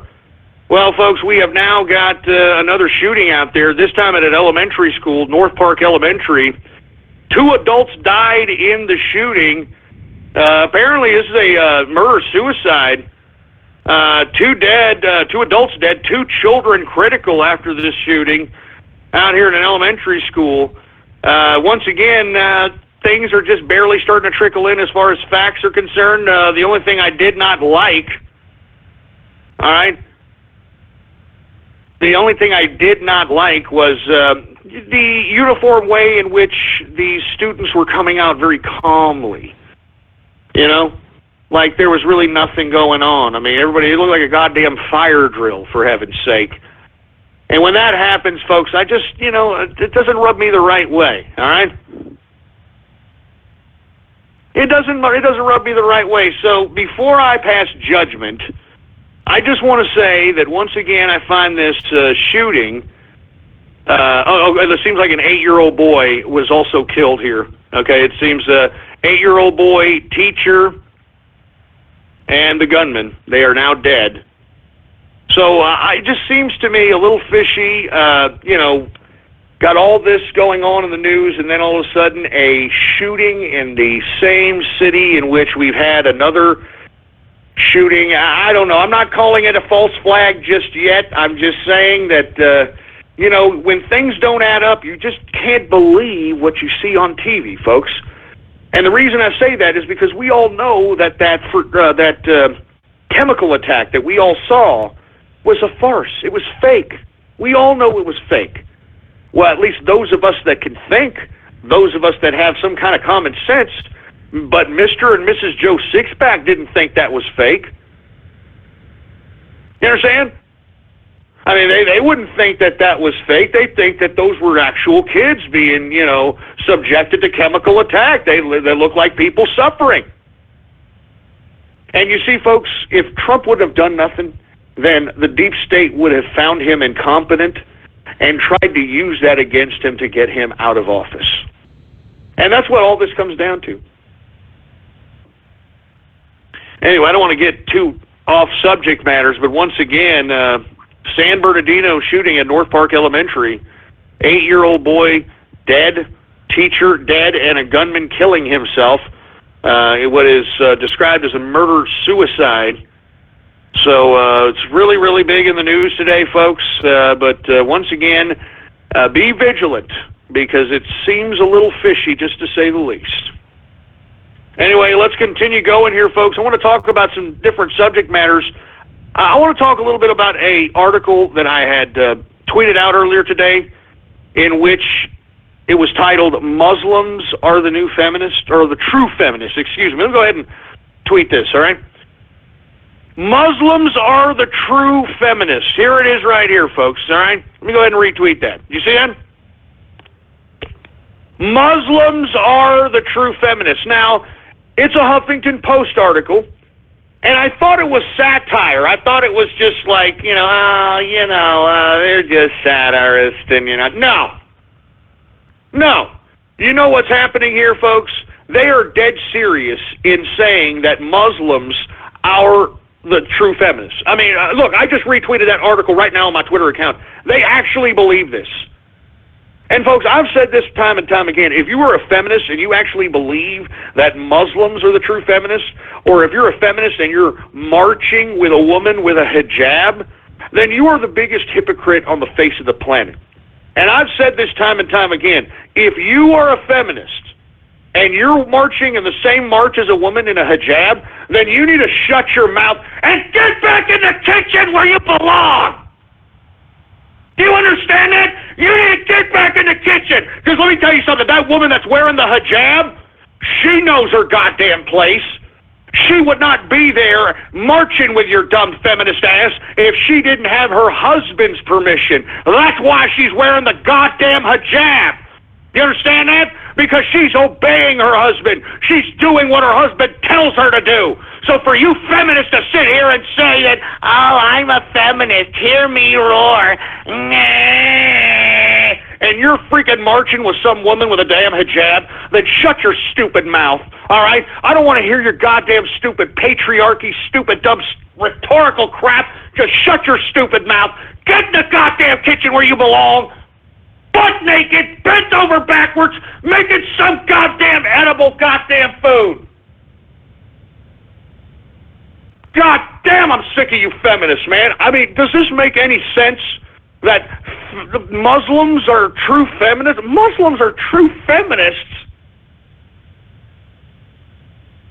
Muslims are true I mean, you're wearing a hijab. The hijab itself, I am mind-boggled. How feminists cannot equate the hijab with woman oppression. I just can't understand this whatsoever. How can they not? But no, you understand. Yeah, Muslims are true feminists, yeah.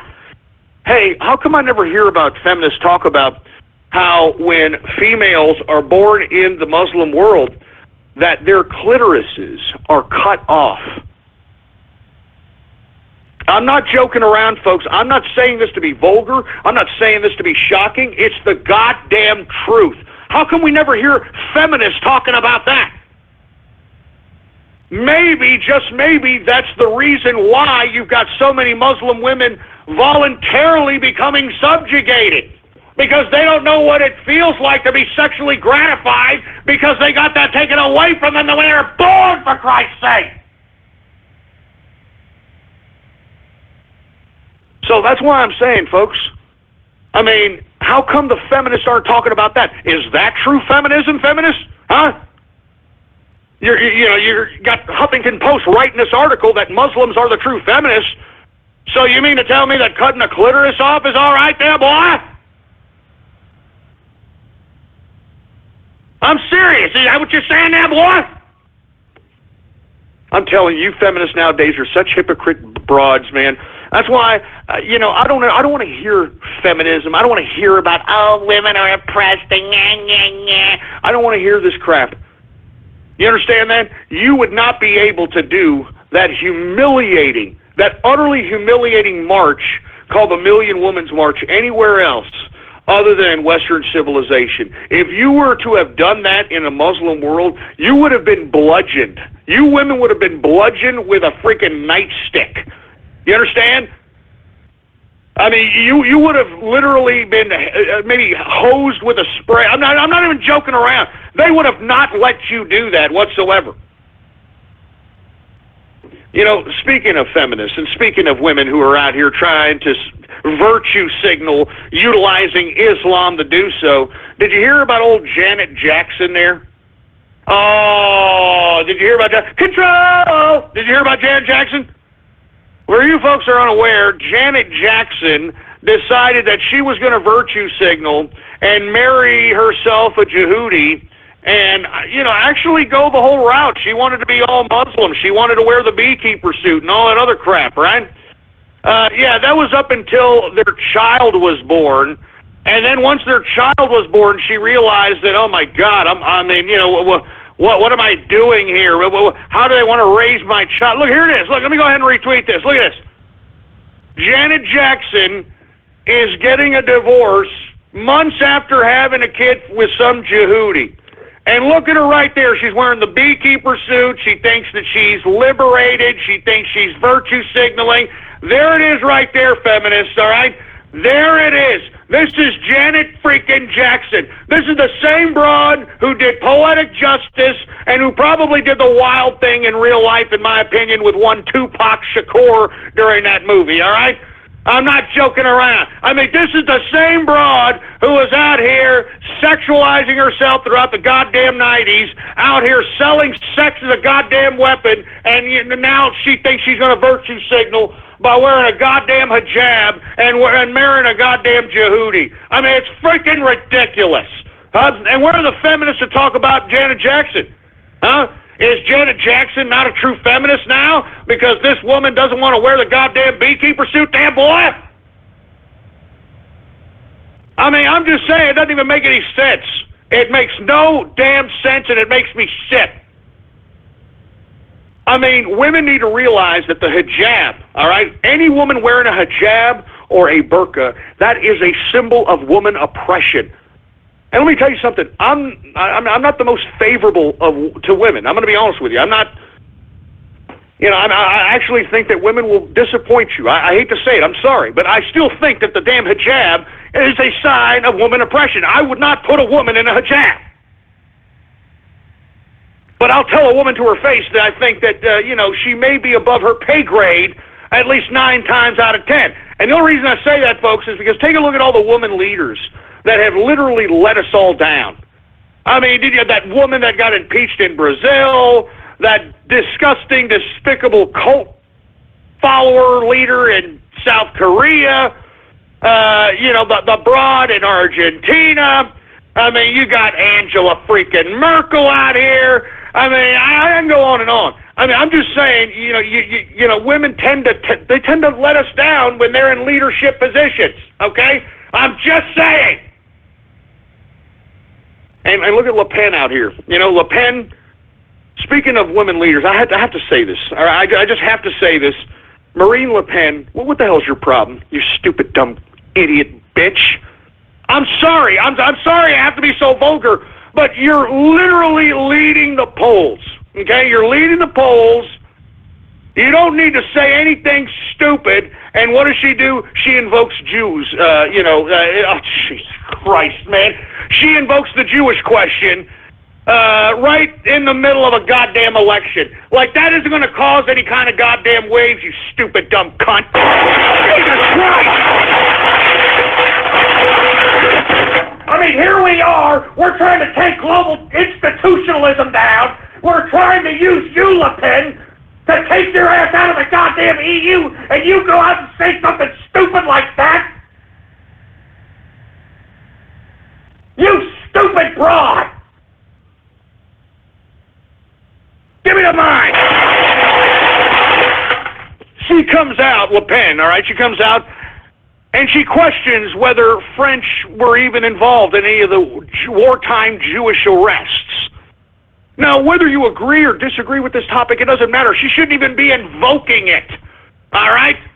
She shouldn't even be invoking it. You're in the middle of a freaking election, you stupid moron. And because she invoked this, guess who is up on her tail? Take a guess who all of a sudden is taking the lead because of this stupid, ridiculous comment. The communists. The communists, for Christ's sake. And as a result, what's going to happen? Le Pen's going to lose the election now. She's going to lose the election, and the EU is going to continue to be the way it is because this dumb, stupid skankosaurus, for whatever reason, couldn't just shut her goddamn yap and just sit there and say what she's supposed to say, get elected, and then if you have anything that you want to, assert as policy, well, then you can assert it as policy, you dumb, stupid frog! I mean, I'm telling you, man, listen, it's not that I'm sympathizing. Now I've got these anti-Semitics over here. Oh, what are you, sympathizing with the Jews, Ghost? How's that what you're doing, huh? It's Passover today. Are you sympathizing with them, huh? You're a good goyim, huh? Hey, it doesn't matter if I am or not, you dumb, stupid idiot. It's about an election. And when you have an election, it's not about you. You see, Exara Hawks, you're a Jew sympathizer. Oh, yeah? Well, great. I mean, now you're on record as being an anti-Semite, you stupid moron. You try to go out and run for office and see if these comments doesn't come back around to haunt you, you stupid idiot. So, once again, look at it. Le Pen did nothing wrong. Well, fine, keep thinking that. When she loses the election, look at yourselves in the mirror, because she lost, you moron. Do you understand? Political science is not about you. It's not about what the fuck you think. It's not about what the fuck you feel. It's about what Joe Sixpack feels, you moron. Nobody cares about you. Nobody cares about what you have to think. All the whole science around political science is to manipulate the masses. And if you aren't any kind of a player on the grand chessboard, and if you're not somebody who can manipulate the pawns on the grand chessboard, well then, my God, you are a pawn. You are a pawn. So you could sit there and flap your fat Cheeto-stained fingers on the keyboard, talking all the personalized garbage you want. You affect nothing. You affect nothing and affect nobody.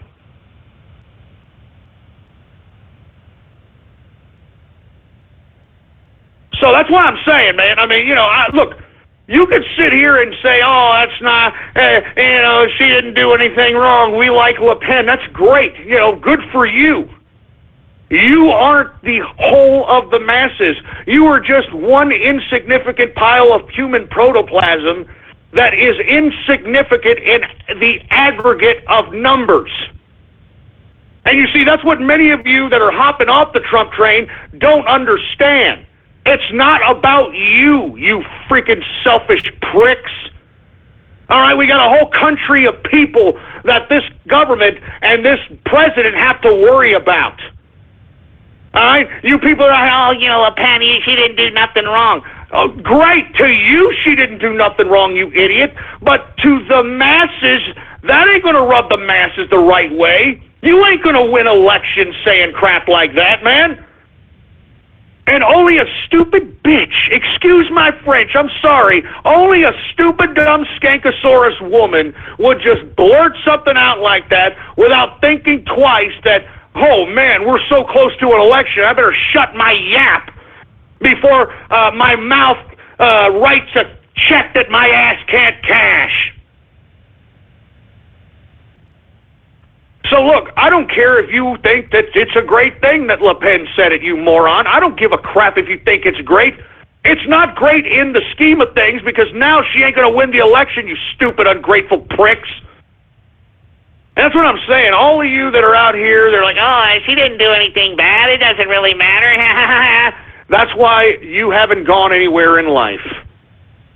Because you don't understand. It's not about you. You're not going to get successful doing things just that you want to do. I mean, if you think that you can do things without other people, well, then you're never going to be rich. You're never going to be wealthy. Or if you just wanted to be a successful bureaucrat, you're never going to be elected. Because it's not about what you think, morons. It's about what Joe Sixpack thinks. It's about what Miss Joe Sixpack thinks. It's about the masses. That's what political science is all about. So you idiots can sit there and act like a bunch of self-centered and bad-lighting jerk dicks and think that Le Pen is this great fucking, oh, she didn't do nothing wrong. Oh, so what? She talked about Jews. So what? Okay, yes, so what? I don't care either. The problem is that Mr. and Mrs. Joe Frog out there in goddamn France tend to care about this issue. I mean, this is a big issue in freaking France, you morons. And this could potentially lose her the election. I think she's lost it. And to be honest with you, this is headline news right now in France. Headline news. Now, why the hell would she have to say that? Why would she have to say that? I mean, she, in my opinion, had this election won. And yet, just like some stupid, emotionally impulsive woman, she just had to go and say something that is literally going to lose her the election. So, I mean, that's all I'm saying, man. That's all I'm saying. That's why I can't stand you freaking idiots that hopped off the damn Trump train. I can't stand you. I hate you people now. You understand that? I mean, it just shows me what kind of disloyal pieces of trash that you are, and I don't want you anywhere near me. Well, as a matter of fact, stop listening to my show if you're not for Trump anymore. Get off my show. I don't want you listening. You're a piece of trash. You're scum of the earth. I hate people that are out here. They'll be on your team. They'll sit here. They'll do things for you. And then once one goddamn thing doesn't go their way, they hate you for life. Like some bitchy, blonde-headed bimbo that can't get her Gucci purse. She's just going to go and say, you know what, I'm going to find another Tom, Dick, and Harry that'll give me my Gucci purse. I'm out. I'm just saying, man. I'm just saying. So all I'm simply stating is this, man, is that, you have to be a little smarter. And if you can't be smart and you want to be like an in real life troll and shit, see how far that gets you. All right? See how far that gets you. See how much success that gets you. You know what I mean? So anyway, that's it for Le Pen, in my opinion. You can forget about her winning this election. She put her foot in her mouth, and it's over, man. It's over. You don't understand how big this anti-Semitism is. It's fucking huge in France. I mean, they sent some designer, some like fruity, like homosexual designer, like that designs clothes. They sent him to jail for saying something anti-Semitic. I mean, do you understand? I mean, so I'm just saying, man, it makes no goddamn sense. That's all I'm saying. And somebody's like, we can't have disagreements with Trump. What Trump did, that's communism. No, why don't you go to the left where you belong, all right? Go over there with the social justice warriors. Go over there with Black Lives Matter, all right? You can go over there. Piss off. We don't want you. You're a piece of trash. You're a disloyal piece of garbage, all right? We don't want you. We don't need pieces of trash like you that are going to backstab Benedict Arnold style, all right? It just goes to show you what kind of freaking worth you have. You're worthless. Jesus Christ. You know what? Let me get a drink of this freaking Texas tea here.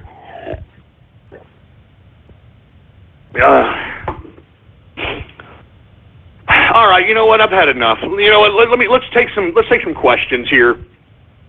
All right, let's take some Gab questions. Let's see. You know, you have a little bit more room to chat on Gab.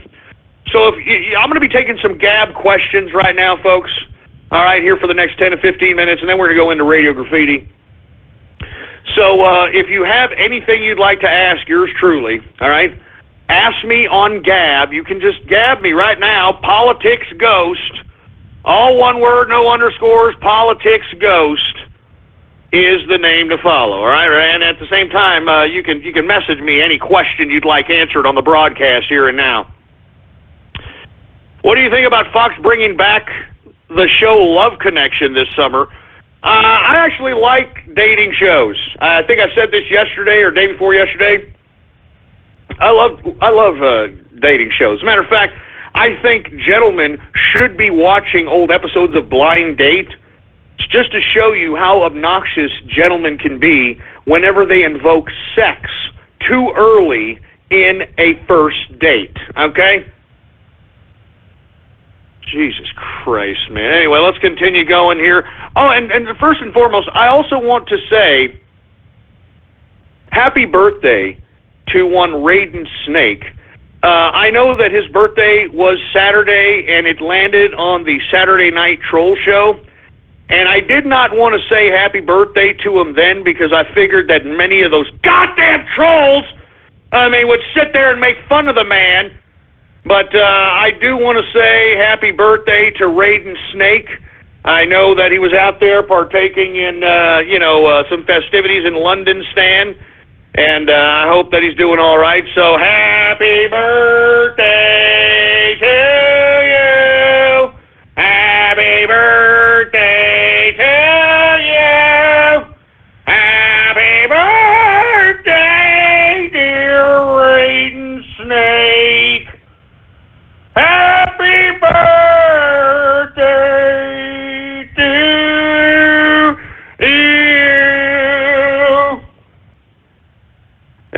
just didn't want anybody to, make fun of him on the Saturday Night Troll show. All right, I knew that's what they'll do. You know what I mean? Anyway, do you think salary needs to legally be changed? On salary, every second worked over 40 hours is work for free, which is literally slavery. No, it depends, man. I mean, it depends on the salary, first and foremost. It depends on the perks. It depends on the benefits. It depends on a lot of things, man. I mean, if you're just collecting salary and you're not getting any kind of health paid for, or you're not getting any kind of perks or anything of that capacity, well, then I understand. But, I mean, I think salary is more than sufficient in my personal view, unless it's a low-end salary with no perks or no benefits whatsoever. You know what I mean? Why do you love Sega consoles back in the old days of gaming? Well, because it was fun. That's why, man. I mean, it was fun games. You got Shinobi. You got Sonic the Hedgehog. Yeah, I mean, there was a bunch of badass games on Sega. All right, I like the old school Nintendo, but Sega. All right. Will there be preemptive strike on North Korea this week? I think it's highly probable unless North Korea waves the white flag, which is what they're trying to get them to do. But we shall see. Do you consider yourself pro-life or pro-choice as it relates to abortion? I really don't care, to be honest with you. I really don't care. I mean, to be honest with you, I don't like the fact that you've got women utilizing abortion as a means of birth control. And I think there's some level of obvious immoral viewpoint in that scenario. But in the end, man, I don't have reproductive organs. I don't know what the hell. I mean, I can't. I can't hold a baby. Let me continue going here. Do you think age plays any role in political leaders? How would you feel about a 35-year-old president? Man, I don't know about that, man. I mean, to be honest with you, I don't really like the younger generations that are coming up, and not for any other reason than that their egos are just unbelievably inflated. Their self-esteems are through the roof, and yet their skill set sucks. Their skill set sucks, and their outlook on life sucks. So I don't really trust the younger generations. I'm sorry, a lot of ignorance going on over there. In those younger generations, lots of ignorance. Sorry. What's your opinion on XPR, Ripple? Have you ever experienced a Passover cedar meal? Well, no, not exactly. Ripple is a decent, it's a decent play. And the reason I say that is because Japan actually uses Ripple in aggregate as far as the cryptocurrency is concerned. But I think that now that they've allowed cryptocurrency as a accepted means of legal tender, I think that you're going to see an open variety of acceptance of cryptocurrency, specifically the major ones, because that's where the money's at. That's where the money's at. Anyway, we're answering Gab questions, folks. If you'd like a question answered, just gab it at me right now. And I'll go ahead and give you an answer. I don't know why people are sending me questions to Twitter. I didn't, I didn't, what the hell? What the hell? I'm on Gab! Jesus Christ. Is there any alcohol in the tea that you're sipping? No, there's no alcohol. Shut up! Stop trying to get me to drink, you bastard! Stop trying to get me to drink! I'm tired of you freaking bastards doing that. I'm trying to make a concerted effort to not drink, all right? And you idiots continue to make it harder and harder and harder. Jesus Christ, you know what? Give me the damn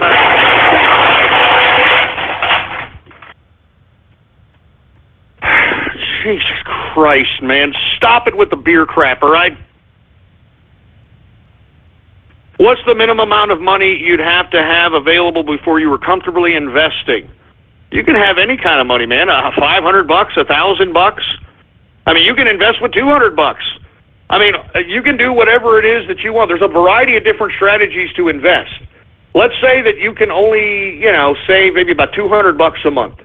Well, you can save in a variety of different capacities. You either obtain blue chip, high yield dividend stocks in a value investing strategy, meaning that every month the $200 you would traditionally save in a savings account, you buy a blue chip stock every month. Some months you'll buy it high, some months you'll buy it low. That's why you call it value investing. Or you can use your $200 and just, somehow invest it into the cryptocurrency wealth revolution that's happening right now. You know what I mean? I'm serious. With the decline in retweets since the Arab Prince incident, how do you feel about him ruining your show? He didn't ruin my show. What are you talking about, man? I've got more people listening to my broadcast today than I've ever. I'm not even joking around. That's why sometimes Blog Talk Radio is having problems, man, because I'm having over 100,000 people listen to me live, and I'm sure it's, it's putting a working on their servers, to say the least. You know what I mean? It's putting a working on their damn servers. Can I do a TCR game show? I was thinking about that. But what I'm going to do is I'm going to acquire some more cryptocurrency, and that's what we'll do. We'll do some kind of contest, and we'll just give people cryptocurrency, baby. That's why you need to have a wallet. Get your goddamn wallet so that you can participate in some of these damn things, baby. You understand? Woo! If your philosophy on religion involves humans killing humans, does that mean you are for cannibalism? First of all, no, I'm not for cannibalism. And secondly, we have to somehow figure out a way to thin the herd of humanity, because we are at the end of the food chain. You see, every other living organism has another living organism that eats it in order to survive. And you see, based on that premise, this is not a very pretty place. So as a result, because we have so many people being born on this earth, and hey, look, take a look at all these ungrateful assholes that turn their backs on Trump because of one thing they disagreed with him on. Just think about that selfishness. Think about how self-absorbed, how selfish, how completely disconnected from reality these people are. And combine that by about 7 billion people on the planet. You have to think, there are so many people on this planet that believe that because they were shitted out of some uterus hole, that they're supposed to be accorded food, clothing, housing, just because they were born. And come on, man, that's not accorded to any living organism on this planet. Why in the hell should it be accorded to humanity, especially useless eaters, for a lack of a better term, whose only contribution to humanity is turning perfectly good food into shit? And the bad part about it is that the shit that they take actually has more contribution to the earth than their sack of human protoplasm ass. Because at least the shit that they take fertilizes the goddamn earth, for heaven's sake. At least it inspires new life. What the hell do these dumb 7.5 billion people out here doing besides raping the earth of their natural resources? So, what's the humane way to be able to eliminate certain aspects of humanity for the sake of the sustenance of the whole? Huh? It's to, get these people that are in fanatical populations to kill each other. That's exactly what I described in Hour 2 of the Middle East foreign policy and of the Asiatic foreign policy. We have to start thinking about the sustenance of Western civilization, of civilized society. What do you think about Russia doing with, well, first of all, it's not Russia, it's Chechnya, who has gay concentration camps. And you want to know why they have gay concentration camps? Huh? They've got gay concentration camps because they're Muslim. These are white Muslims in Chechnya. This is where they call it the Caucasus region, because this is where the term Caucasian comes from. Let me go ahead and retweet this article if you folks are unaware. Here it is. I just retweeted it. Chechnya opens up world's first concentration camp for homosexuals. Now, for you guys that are sitting here that are homosexual, that are still harping on this Islamophobia and oh, I'm down with Islam and that Muslims are the true feminists and all this other nonsense, right there. You see that article I just tweeted up? Right there. That's what will happen if Muslims took control of Western civilization. They're homosexuals, all right? All right, now that's what will happen to you right there. You'll either go to a concentration camp or you'll be eliminated. So, for you homosexuals who want to continue to sustain your continuity, for you to be obliging this whole leftist Islamic fanaticism is suicidal. It's suicidal. But of course, a lot of the homosexuals, for whatever reason, they have suicidal-like behavior. And the reason I say this is because of the prevalence of the AIDS that is rampant amongst homosexuals. And it's not for any other reason other than the fact that the homosexuals, for whatever reason, do not want to practice safe sexual relations. And this is a fact. This is an absolute fact.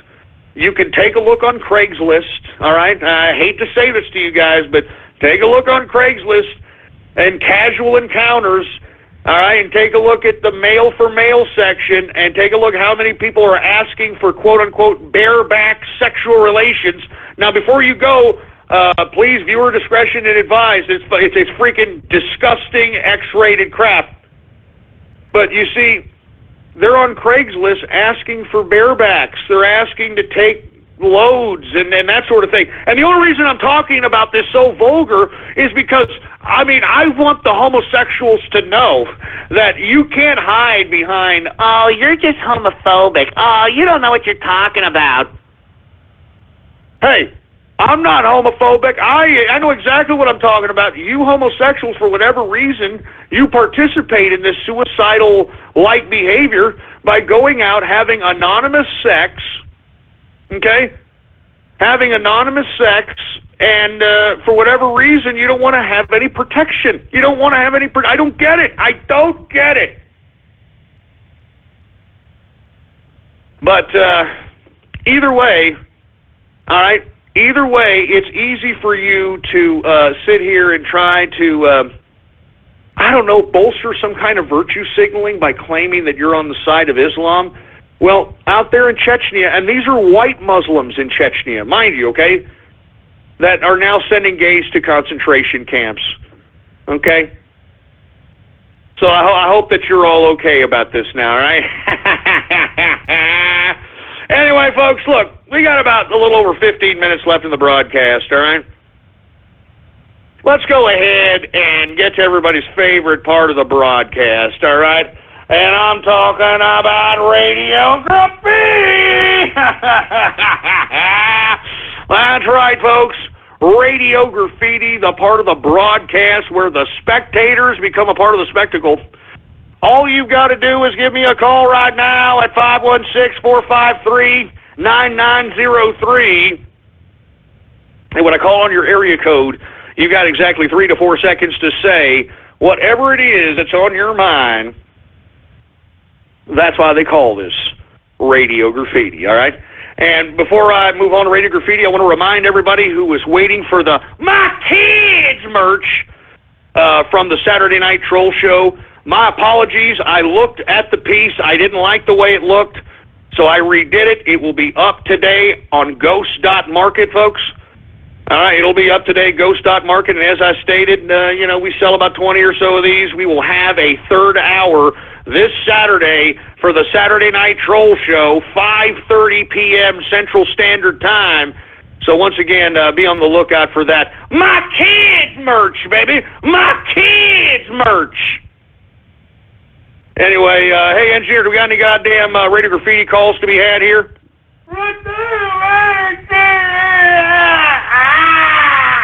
All right, well, let's go ahead and get to some radio graffiti calls right now.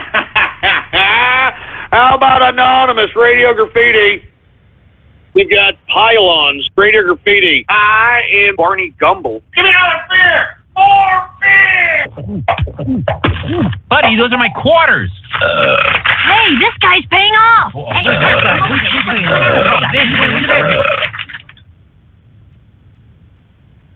What the hell is that? What the hell was that supposed to mean, for Christ's sake? Anonymous radio graffiti. Yeah, I just want to say that when it comes to the Janet Jackson deal, you have actually feminists on Twitter and even black women, white women that are praising Janet Jackson for what she did. And I feel bad for this billionaire. He tore up his prenup and said that if the marriage lasts between 5 years, he will pay her $500 million. And you know what this bitch does? She waits until 5 years to dump his ass. That's why you shouldn't get married. Like, these hoes ain't loyal. Well, I didn't know about that. I'm not too sure about all that, but if that's the case, that's pretty messed up, man. I mean, no kidding. I think that's Chris Brown, right? These hoes ain't loyal. These hoes ain't loyal. Yes, I hear you, man. Anonymous radio graffiti. Cleveland Brown radio graffiti. We're trying to promote 800-pound gorilla sexual related activity. We're doing Leslie Jones. Oh yeah, come on. Yeah, I want me some of that. Leslie Jones. Yeah. We want to get a big pig.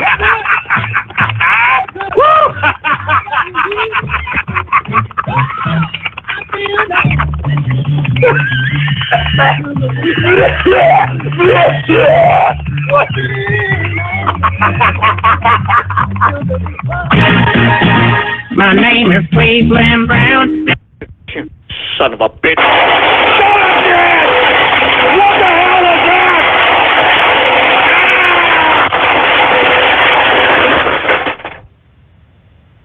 What the hell was that, for Christ's sake, man? What's up with you racist bastards, man? You guys are racist, man. Freaking chip noises? Chip noises? Oh, good God. Give me the...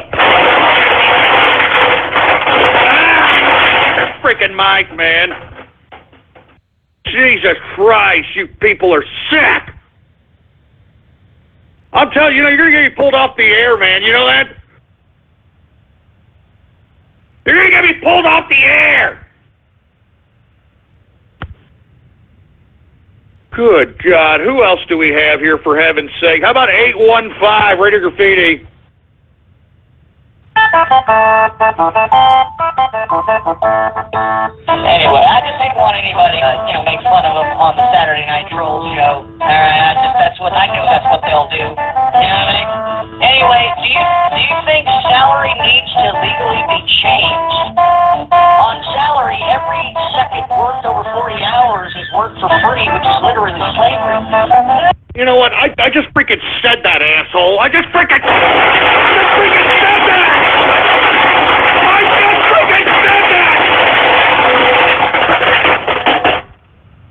Man, how many of you internet butt stalker splicers are there out there on these internets, man?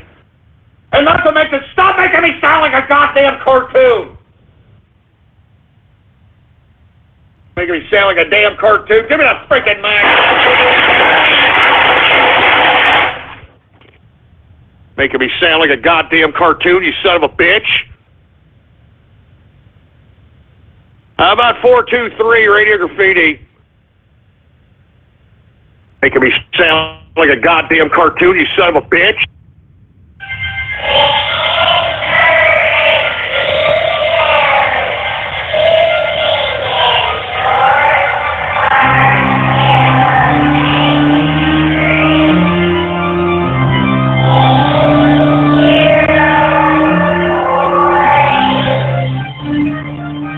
I mean, how many internet butt stalkers do I have, man? Take about 10 steps away from my freaking butt crack, you internet butt stalkers. Jesus Christ. Anonymous, Radio Graffiti, Scarlet Moon, Radio Graffiti. Anyway, let's go ahead and get to everybody's favorite part of the broadcast, and I'm talking about Enemy Hour. Oh, yeah!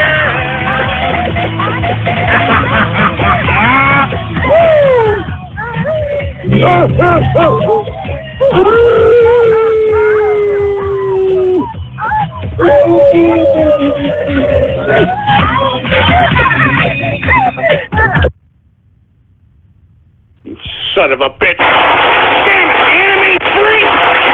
You're free! You can shove your enemy holler up your ass! Shove your goddamn enemy hour up your ass, boy! Son of a bitch, give me the mic!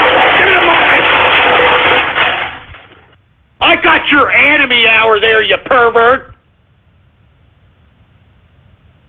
352 Radio Graffiti. We got Sakura, Radio Graffiti, and I would not doubt if we saw Donald Trump call these nuclear missile strikes on my ass tonight.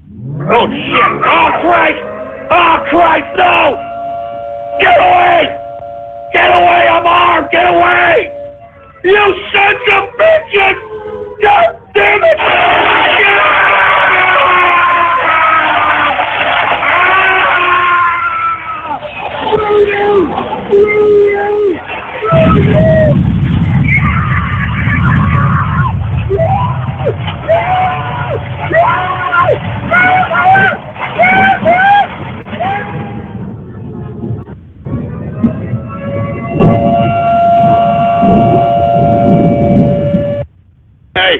Hey, asshole, that's not funny, you jerk dick. You understand that? That's not funny! That's not funny! Anonymous Radio Graffiti. Greater intensity. You know it won't be long now. Suddenly you feel your cock shaking like a V-2 rocket, and the orgasm reaches its climax as your cum literally... Oh, Jesus. Was that Teutonic? Was that freaking Teutonic? Is that what you've resorted to now, Teutonic? Oh, God. Jesus Christ!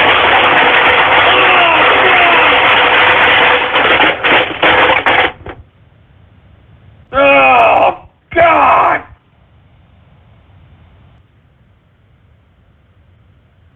I mean, it's sick, man! I'm glad you're banned now! Teutonic, I'm glad you're banned, you sick pervert! Give me the freaking mic, man.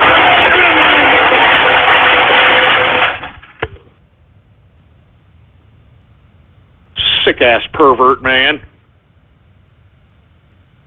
530 Radio Graffiti. All right, folks. Now it's time for everybody's favorite part, I should say, of the broadcast. I'm Chuck Templeton, my ass.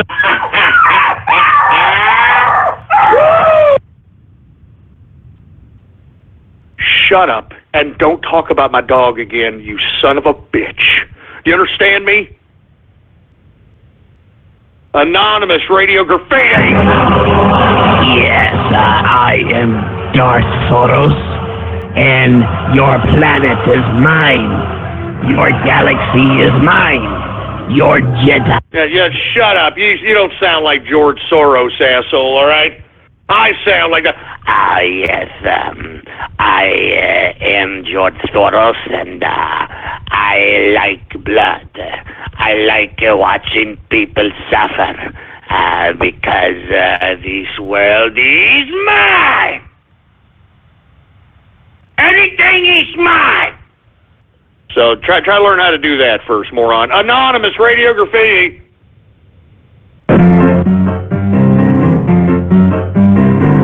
So long, Mom. I'm off to drop the bomb. So don't wait up for me. But while you swelter down there in your shelter, you can watch me on your TV. While we're attacking frontally, watch brinkily and huntily, describing contrapuntily the cities we have lost. No need for you to miss a minute of the agonizing Holocaust. Hey, it's nuclear war! Anonymous Radio Graffiti. This is True Steven Universe Radio. True Steven Universe Radio. I am your host, the man they call Steven Ghostedverse. The badass of the Crystal Gems. Give him peace and love, or give him death.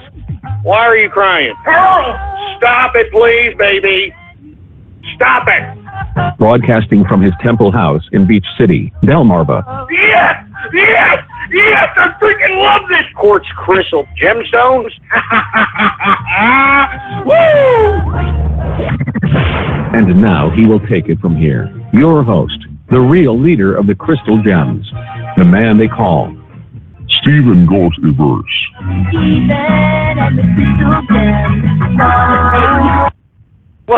What the hell was that? What? Why? Anonymous Radio Graffiti. Hey, I got an idea. So here's my idea for a brand new game, all right? You go shove your head up your ass and just walk 10 feet. Yeah. Oh, yeah. How old are you? And I'll watch you fall off a cliff. Because is your dad telling you to say this? No. Put your dad on the horn. Put your dad on the damn horn. My dad isn't here. So, yeah, I hear somebody in the background right there. You sound fruitier than a box of Fruit Loops. Put the person with the lower voice on. You sound like a fruit bowl. No, you sound like a fruit bowl. Are you kidding me? You sound fruitier than a damn box of Fruit Loops. What are you talking about, man? You sound like you just got popped out of the anal passage of Richard Simmons. What are you talking about? Well, you're way more fruitier than an orange. Did something catch your mouth? Huh? You got something in your mouth there, boy? Son of a bitch. How about 713 Radio Graffiti? You're not necessarily understand me, baby. You need to buy my kids' merch. You need to buy it with the EBT for my kids. You all need to buy my kids' merch. We want a Saturday Night Troll Show third hour. You got to do it for my kids, baby. My kids. Hey, I agree with you. My kids, baby. My kids' merch will be up later tonight, baby, all right? Anonymous Radio Graffiti. I'm a furry, so I like to... Oh, well, you got a horrible internet connection. Shove it up your damn clogged up poopery. Who else we got? How about one more Anonymous Radio Graffiti? And they all said, we have a great crowd. We don't have time for the national anthem. I said, yes, we do. We have time for the national anthem. Right?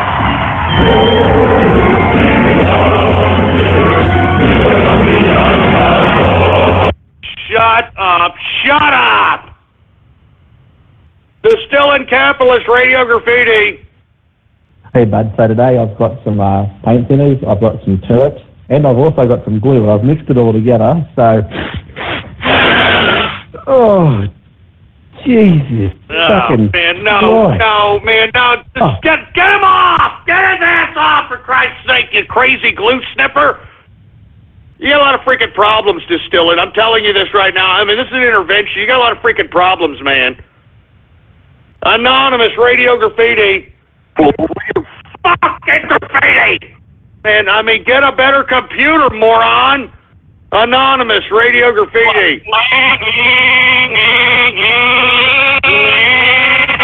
Yo, what the hell is that?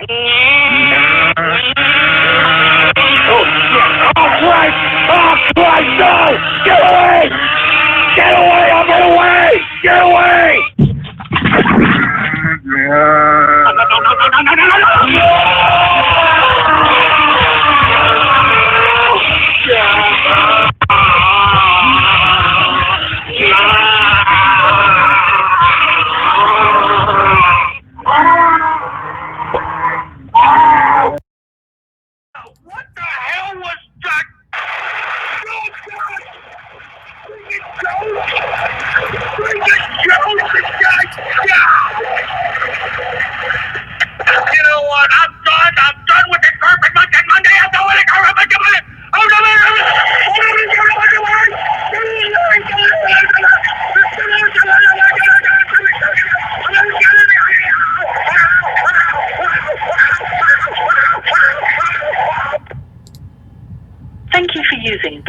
Talk Radio. Goodbye. And that's all, folks.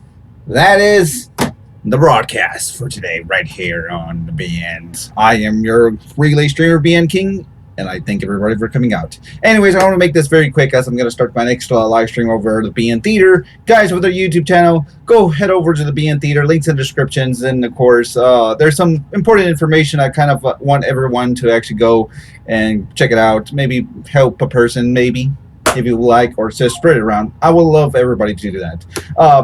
Make sure to follow me on Twitter at the Brady Network Politics Ghost, as well as if you're new to the TCR show, make sure to subscribe as I do TCR shows every day, Monday to Friday, 4 p.m. Central, 5 p.m. Eastern, 2 p.m. Pacific, as well as the Saturday Night Troll Show, Saturdays, 5:30 p.m. Central, 6:30 p.m. Eastern, 3:30 p.m. Pacific. Anyways, guys, it is time for me to start up the next stream over to the BN Theater. I'll see you guys over there, and I'll see you guys tomorrow for Taco Tuesday or on the next TCR broadcast. Later, guys.